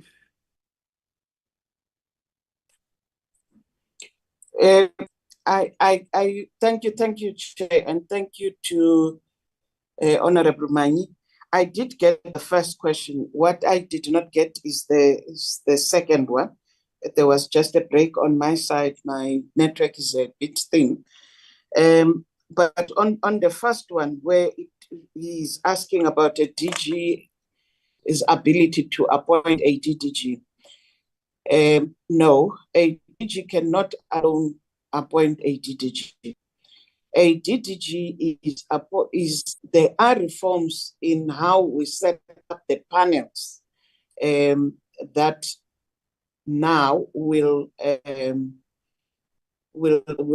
do appointments because there will be some inclusion of the PSC with respect to DGs and some professionals at some other levels, and therefore there is when it comes to the panel interviews and the outcome of that panel is a bit different now. It's more balanced. It's a more balancing act to say you will have two people from the cabinet and you have the other two from outside of cabinet. So as a balancing act, but also in the professional space that DG would be operating in. We would want expertise from that space, or that DDG where he or she would be operating. We would need a professional, and therefore the setting up of panels will have a slight change insofar as that is concerned. But we won't find that in the legislation. You will find that in the professionalization framework, and through that work that we are doing on the professionalization framework, you will find it through the directives and the regulations. Thank you, Chair. That's fine. You quickly, Honorable Manyi, want to repeat the second one? Yeah, no, thank you, Chair. No, the second one was really the issue of the appeal to the minister. If, let's say, you've dismissed a particular employee, can the employee appeal to the minister? And the issue here, Chair, the substance of the issue really is the bugbear here for me is the original powers of human resource. Does this amendment, do this amendment deal with that? Do the ministers, or rather to executive authorities as things stand, still have original powers as far as human resources is concerned? That is actually the real question. And the other little things that we talk about here are perhaps the offshoots of that. For instance, okay, DDG noted, what about chief director? Because other ministers insist that there must be concurrence even on the appointment of a chief director. Can the minister also just deal with that? What happens? And all I'm here about, Chair, here, all I'm here about is the power of the DG that should not be interfered with. This is my only problem. And if you can't even appoint a chief director without the minister having to concur, it's a problem, Chair, for me. But if the minister can deal with that specifically, but the question really was about the appeal. If you've dismissed an employee, can the employee go to CCMA, LRA, to Labour Court which is fine. With dispensation for that, why must the employee go to a political principal? And because then the return of that employee, there's not going to be any procedure. It's a discussion in the minister's office, and that's it. And all you know is the DG that employee is back. The minister has agreed, and that's your end of you and your dignity as a DG. It's a problem, Chair. Thank you. Thank you, Honorable Manyi. Honorable Kivit. No, thank you, Chair. I got the gist, and probably let me come back again on that one. Let us be reminded, Honorable Manyi, that a person at a level of DDG, that person is responsible. That level is responsible for policy, and policy is the responsibility of the executive. And therefore, that person will be translating the policy into the directives, into the documents that must still be approved by the executive. And therefore, the appointment of that person cannot be left to the head of department only. And hence, I would say that it can't be just a DG appointing a DDG. That would be a mess. We need a balancing act there. But insofar as when we were talking about the administrative powers in the act, they administrative responsibilities are what they are.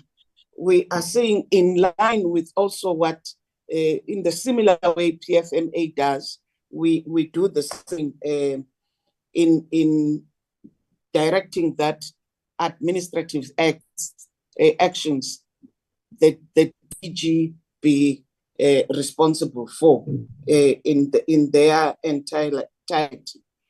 With this issue of appeals, if I could go to that one, there are different procedures for the various levels of administration. For senior managers, what you would call SMS, they have their own appeal processes which do not come to the minister. It is lower ranking employees who come to the minister. Obviously, because also you wouldn't want to realize as an executive authority to realize, because the extent of cases that come to your department, I mean, to the extent of discipline management in your organization must show you, you will know by the numbers and the kind of actions that people would be disciplined for, to get a sense of, as a head of this organization, is this organization sober? And therefore, for you to be able to do that, the bulk of the lower ranking officials, yes, would have the CCMAs and the this and the that, but you must, before they get to that point of CCMA, you must know, you must understand what are the trends of discipline in this organization. With senior managers, they have their own way of handling recourse, of handling their own appeals, which is also prescribed. And therefore, it can't be as if it's a willy-nilly arrangement. Each case is treated on its merits. And the laws that we have, insofar as discipline management is concerned, they are very fair.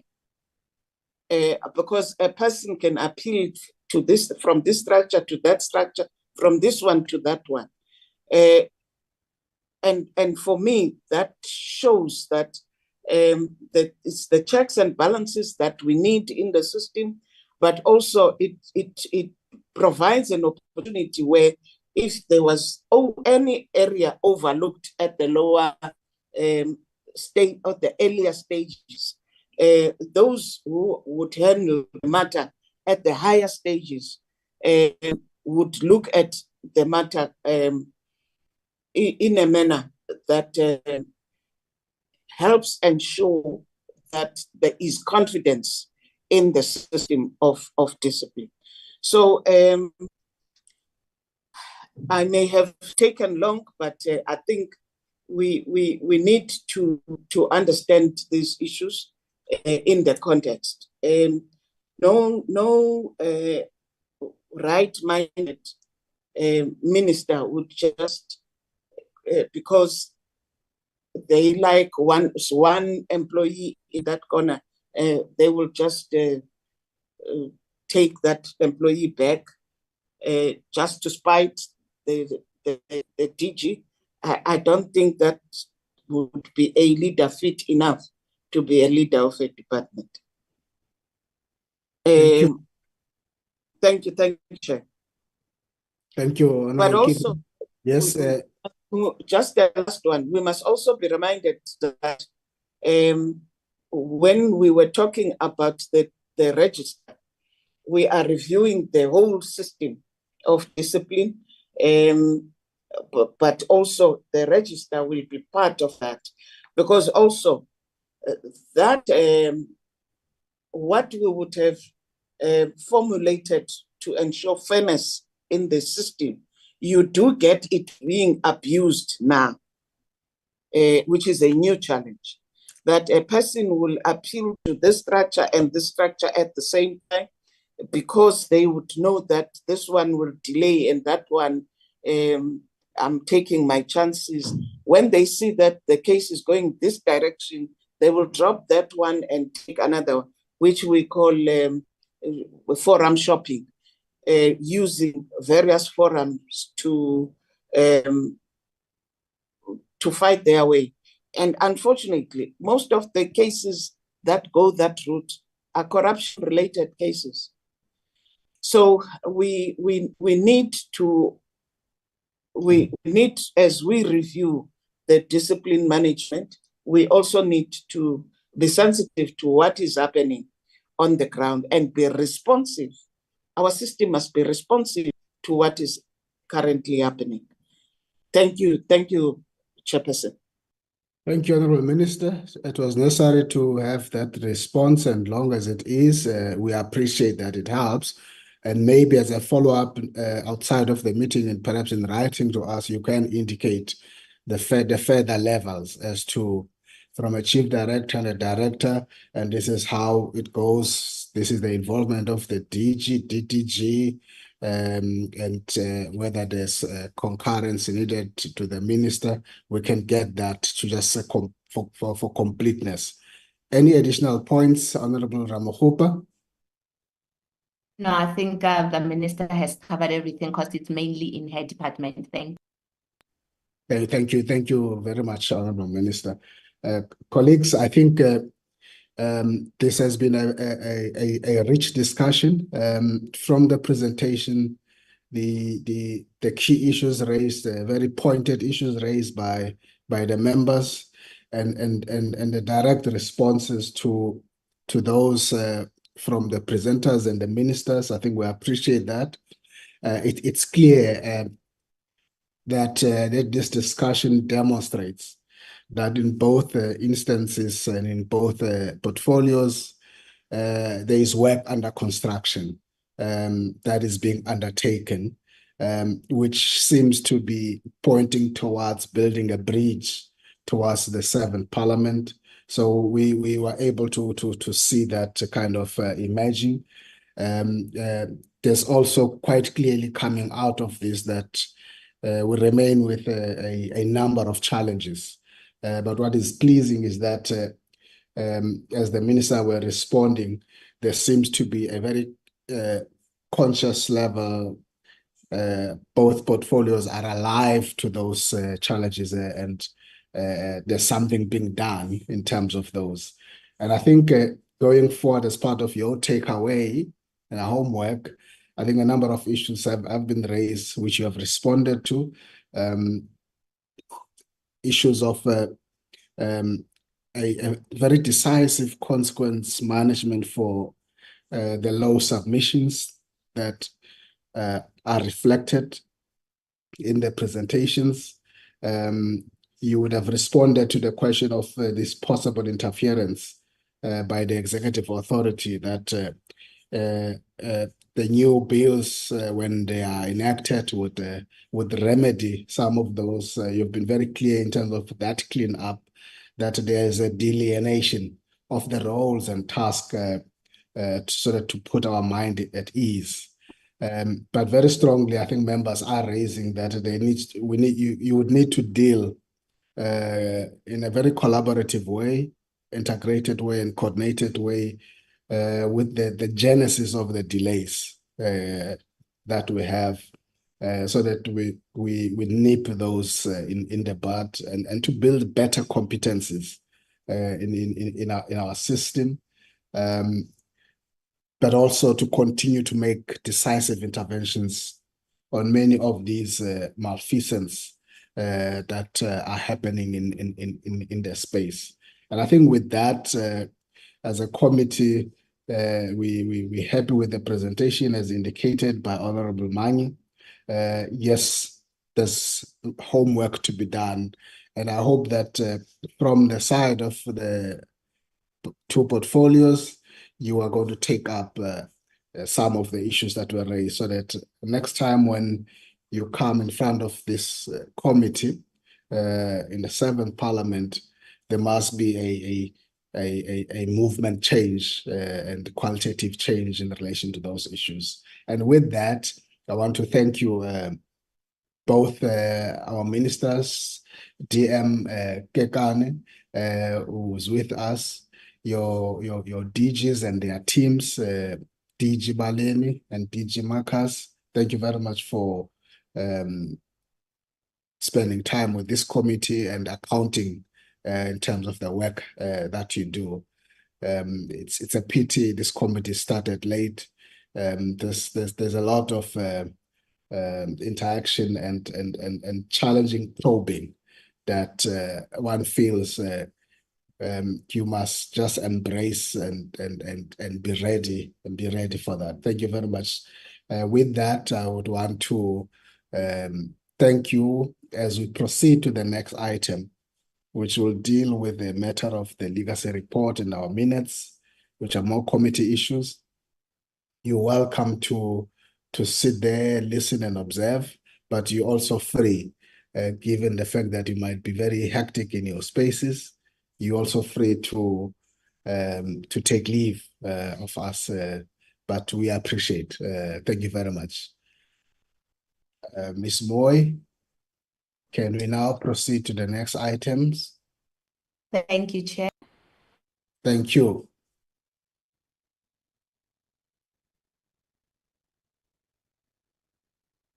Thank you, Chairperson. Okay. So, honorable members, we're now going to deal with the legacy report. Also knowing that this committee did not have the entirety of this term, we have less than a year for that matter. So we have a legacy report. It has been sent to you. I'm going to ask Ms. Moy to be brief in taking you through that and not sentence by sentence, and then hear your comments. There's a standing template for all the legacy reports. It's basically composed of our own work, of the things we did. I would not have picked up any controversies, but I will leave that to you. Ms. Moy? Thank you, Chairperson. Julius will take the committee through. Ms. Moy, you are cutting.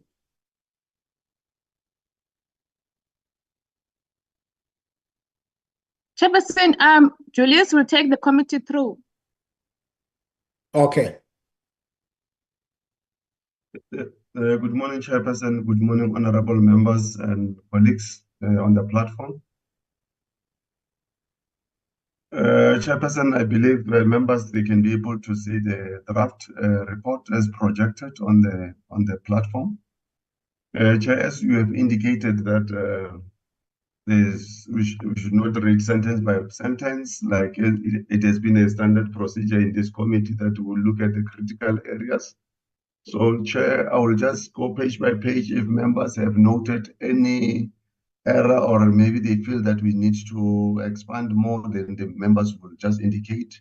I will then pause on the critical issues. But it's safe to say, Chair, that this legacy report is just to highlight the achievements of the committee and the areas that this committee, they are sort of recommending to the next committee to look at or to focus at when the seventh parliament start. So, Chair, this is the first page where I just indicate the heading and the introduction on page 1.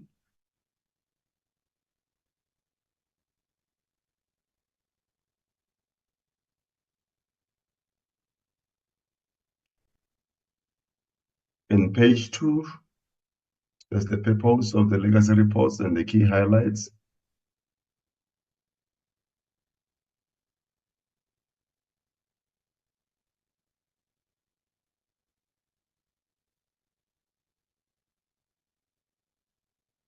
And page 3, Honorable Chair.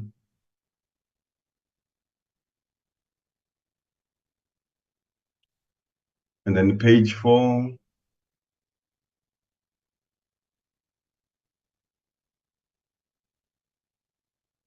these are the meetings that the committee held up until, I think, December. But we will make additions to the meetings that the committee held in 2024, just so that those meetings can reflect. It's the same thing here, including here, for sure now we are almost on the 15, 16 meetings that the committee held. And these are the members of the committee on page 5. Okay, Motapo, my initials, MRM. MRL, okay. MRM. Yes. Okay. Thanks, Honorable Thank you. Motapo. Thank you.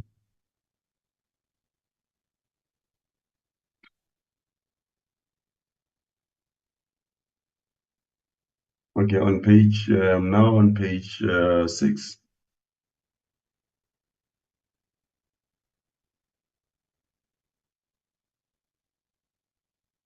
Page 7. And page 8. Yeah, Chair, these are the recommendations that the committee will be recommending to the successor committee in the 7th Parliament. I don't know if members, they will want me to read bullet by bullet from 50.1 up until the last one.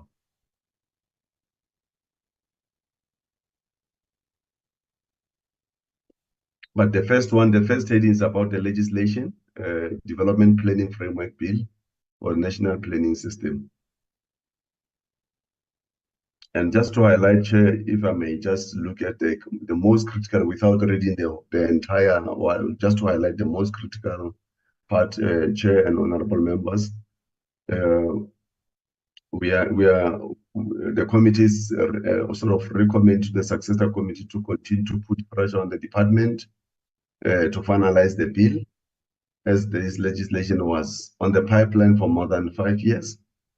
And the bill is extremely important as it will assist government in ensuring that planning, legislation, policies, and frameworks are coherent and coordinated in order to deliver on government priorities. And it will further enable government to improve synergies and eliminate duplication of efforts in providing services. That's 15.1. And then 15.2, I will skip the background information like I did with the first one. Then the committee is recommending to the successor committee to ensure that the department the department moves with speed in the development of legislation to empower the enforcement of implementation of recommendations made to departments with regards to strategic plans and APPs. The next heading, Chair and honorable members, is the national plan. Okay. Just pause there, Mr. Ngwepe. Honorable Manye, come in. Yeah, Chairperson, sorry. Is it allowed? We can keep interjection as it goes along. Is that the process? Yes, please do. Yeah. On the planning and coordination and all of that, I'm just missing, or unless it's covered differently elsewhere, I'm missing the point where I think the committee is at one in that the focus of this department has to be about its mandate.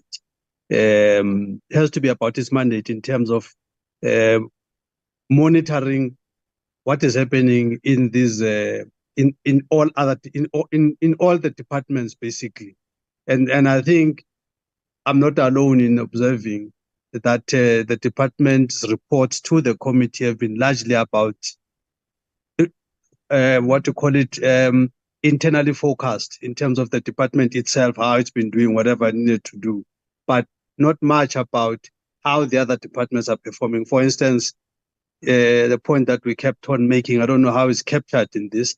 The point we kept on making is that the ideal situation would be if this department would be giving us, call it a robot indicator to indicate how departments have performed, that kind of a thing. I think then that must be one of the things that gets said going forward, that we have to have something like that. So if you could capture it somewhere, I'll be covered. Thank you, Chair. Thank you, Honorable Manye. I think that's an important emphasis. The point is about overseeing and monitoring the entirety of government, so that, and I think we have harped on that point. So it has to be reflected in our legacy report that this DPME is got to have both an internal and external focus, and which includes provinces and municipalities. You've taken that point, Mr. Ngwepe? Yeah, Chair, actually that point is one of the recommendations that are not yet touched. Okay. It's one of the key observations. We're still coming to that. Yeah, we're still coming to that. Okay, then proceed then. Okay, Chair. Okay, the 15 in terms of 15.3 is about the national planning instrument and strategy. And the committee is recommending to the successor committee that it has to ensure that the department reports regarding planning, monitoring, and evaluations assist legislators across the country to hold the executive accountable in terms of their respective departments' performance.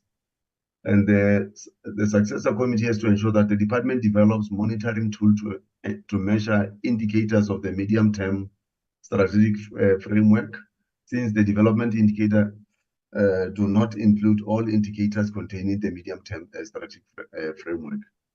And further than that, then the NDP MTSF implementation tracking reporting monitoring tool has to track performance of government institutions in terms of performance indicators and get published annually. And the NDP MTSF implementation tracking and reporting monitoring tool would assist government and parliament in developing understanding performance strengths and weaknesses. And in 15.4, the 10-year review of the NDP, the committee made this observation and recommend to the successor committee that it has to review the modus operandi on the implementation of the NDP and ensure the Department of Planning Monitoring Evaluation played a more resilient coordination role in government planning. And then 15.5, policy on performance management development system, I think is the matter that we're addressing today, Chair. We are saying the successor committee has to ensure oversight on the realization of the review of the policy on performance management development system for the DPs and HOD to strengthen the weakness areas identified by the Auditor General. Okay. I think the point by Honorable Mani, before I go to Stats Chairperson, on this particular, it is not well captured, but I believe that we hardly captured on the national planning instrument. I don't know if Honorable Mani. That's fine. Just take the points we have made, and then you fix that in the report. Okay. And then in terms of the Statistics South Africa, Chair and honorable members, the first one is the implementation of the Statistics Amendment Bill. Then in brackets, we said if signed into a law, because that's another process.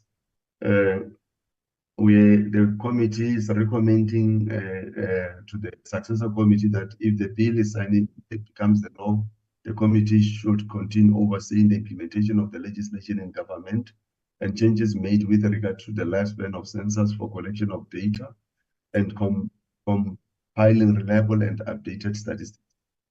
The lifespan of census is 10 years, and there were debates in the committee to a 5-year term. So this just to raise the discussions that that the committee had when we were processing the legislation. And then the other aspect that the committee is raising and the successor committee is the historical budget shortfall of Statistics South Africa. The committees recommended that the successor committee has to continue advocating for adequate resources to fund country statistics for the Statistics South Africa in order to ensure consistency of production of valid, reliable, and timely statistics. And the third one, with regard to 15.8, human resource capacity and employment equity.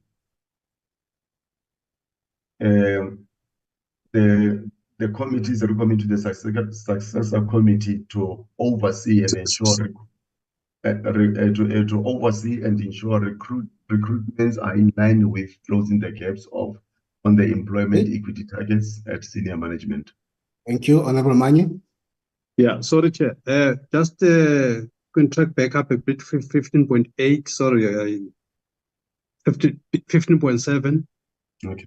I think on I don't know where we put it, Chair, around this space here. The issue of the and I don't know even if the Chair will agree with me on this point, but the issue here is that I just think it's problematic if the Stats SA is going to introduce categorization of various race groups that are not contained in any primary law. As an example, the issue I keep making that in South Africa, we've got at least 2 laws, whether it's Employment Equity Act or BE Act, that deals with the question of black.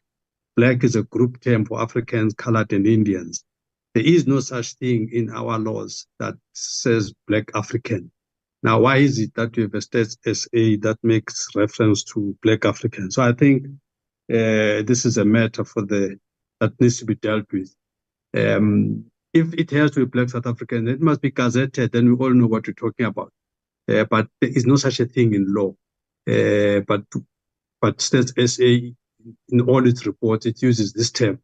And I think it's objectionable because Parliament has approved the right terminology. Thank you, Chair.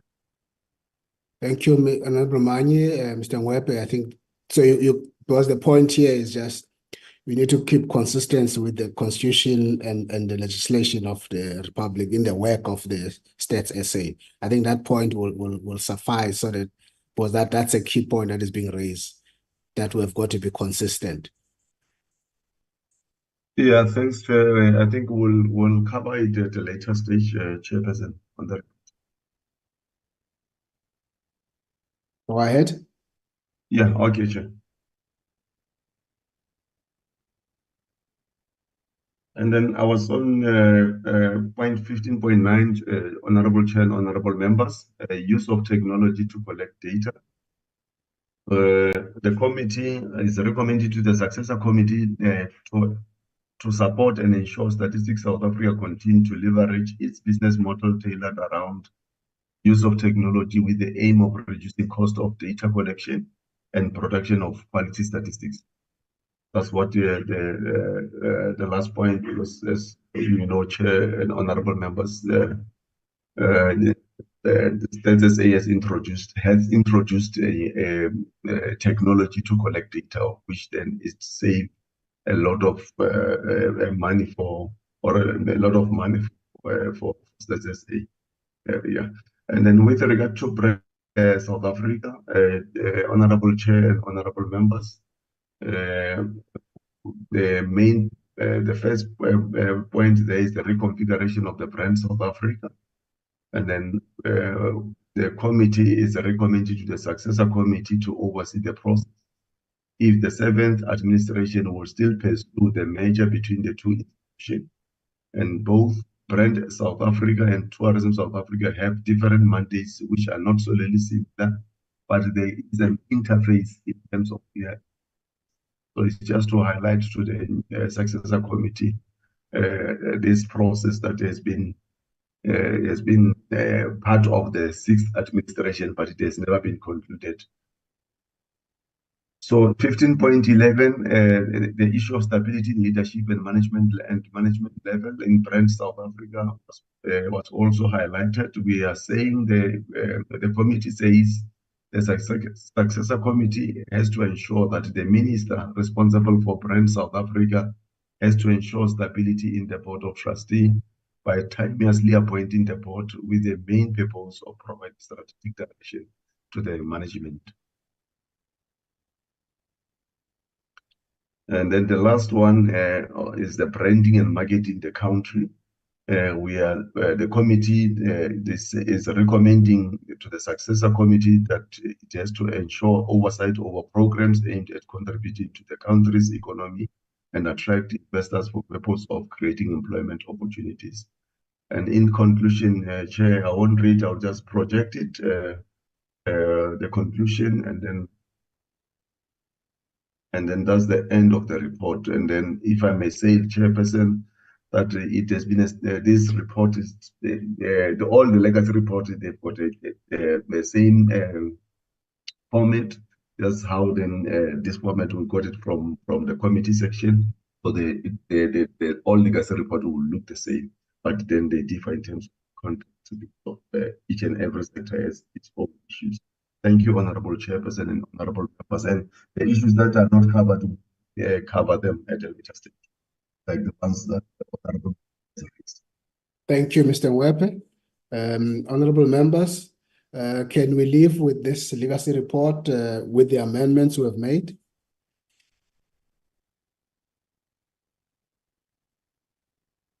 Yes, Chair.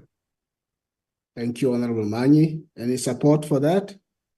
Yes, Chair, I support that. Thank you very much, Honorable Pillay. Thank you, Mr. Wepe. Please work on those in sessions, including the last other meetings to move from 13 to about 16 or 17, just to add those. Thank you very much. Thank you, honorable members. This is your work and in a very short space of time. Can we now step off and go to the last item, Ms. Moy?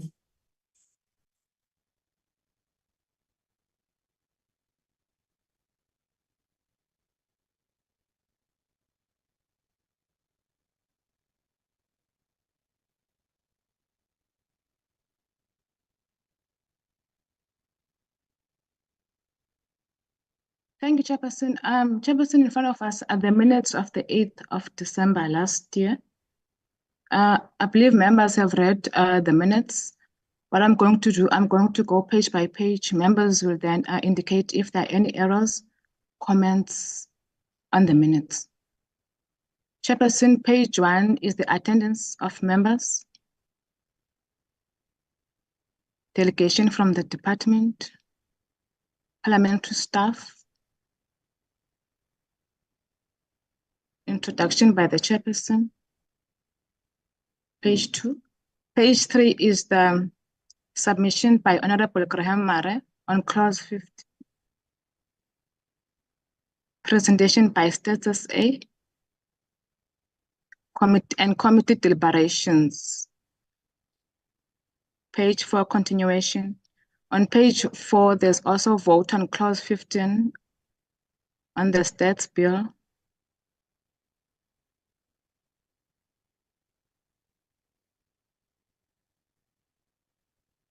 Page 5 is consideration and application of committee minutes. Adoption of committee preliminary annual report. Adjournment. Thank you, Chairperson. Thank you, Ms. Moy. Those are the minutes of the 8th. Are there any corrections to the minutes? None. Do I have a mover for the adoption of the minutes? Well captured, Chair. Thank you. Do I have a mover for the adoption of the minutes? Yes, Chairperson. Honorable Pillay moves. Any seconder? I second, Chair. Honorable Yabo seconds. Therefore, minutes duly adopted. Can we proceed? Chairperson, that's Is that it? You don't have today's minutes? Or the not other today, minutes? Chair. All In front right. of us are the minutes of the 16th of Yes. February, Chair, this year. Thank you. Page 1 is the attendance of members, departments, parliamentary staff. Page 2 is the introduction by the chairperson. Page 3 is the presentation by the legal advisor on the amendments.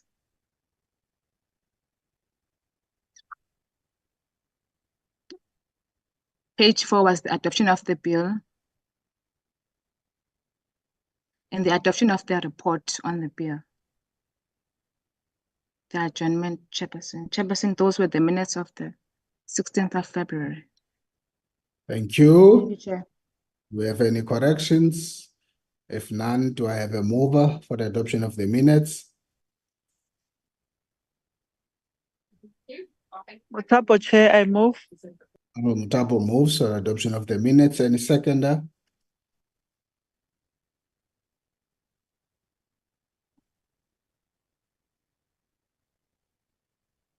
Any Chair, seconder? my name is Just second. Honorable Yabo seconds, and therefore minutes duly adopted. Thank you. We'll proceed to the next set of minutes. The last set, Chairperson, is the minutes of the 1st of March, 2024. First page is the attendance of members, department,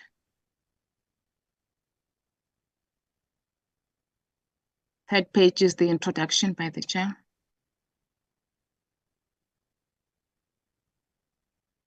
Page 4 is the briefing by the department and members' deliberations. Page 5, continuation. Page 6, Chairperson's summary and briefing by status A. Members' deliberations, page 6 as well. Page 7, briefing by brand SA and members' deliberations and adjournment. Thank you, Chairperson. Thank you. Any corrections? Do I have a mover for the adoption of the minutes? Yeah, I move for the adoption of the minutes. Honorable Pillay moves. Any seconder? I second, Chair. Honorable Mutapo seconds, and therefore minutes duly adopted. Thank you, Ms. Moy, and thank you, honorable members. That would have been the last item of our meeting. Today being the 15th of March. In terms of our program, we have not programmed any meeting next week. Honorable Mani? Yeah, Chair, sorry to interrupt once again. I just wanted to just check, Chair, whether it's perhaps just I'm alone in this concern around the issue of the performance of ministers. We know that they have their own performance agreements and so on with Mr. Ramaphosa. But as we sit here and now, as the parliament, the highest accounting structure in South Africa for the executive, we're sitting here, we are all in the dark about what actually happened in that space. So from where I sit, I think it's objectionable, it's a problem.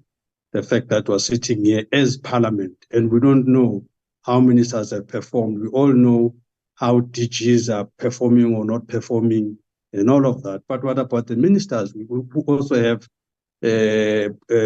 performance agreements themselves? What happens to that? And when I had raised this point at one point with the Minister for Performance Monitoring and Evaluation, and she just said, well, it's not my responsibility, it's the president's responsibility. So does that mean that as parliament, it's okay to be in the dark about how ministers have performed? And yet what the parliament, what the committee in particular, that does oversight over the executive, why is it that ministers are excluded from being having their performance looked at by this committee? Thank you, Chair. Thank you, Honorable Manye. Before I conclude, any comments from other members on that issue?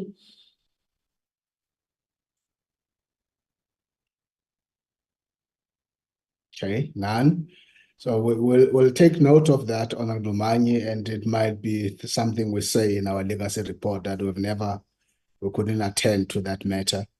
I'm sure we would have discussed and looked into how we programatize such an issue, but we seem not to have had the time to do that. We can indicate that to the successor committee that it's a discussion that we have never had, and then can be taken from there. Otherwise, your concern is noted. Thank you for that. Honorable members, that would have been the last point. I want to thank you for your time to be early in this meeting from 8:30.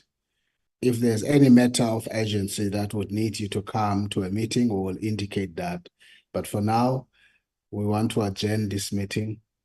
And if we don't meet again, we will see you in the next chapter. Thank you very much. The meeting adjourned. Long live the chair. Thank you, Chair. Leave the Long members. live the chair. Thank you, honorable members.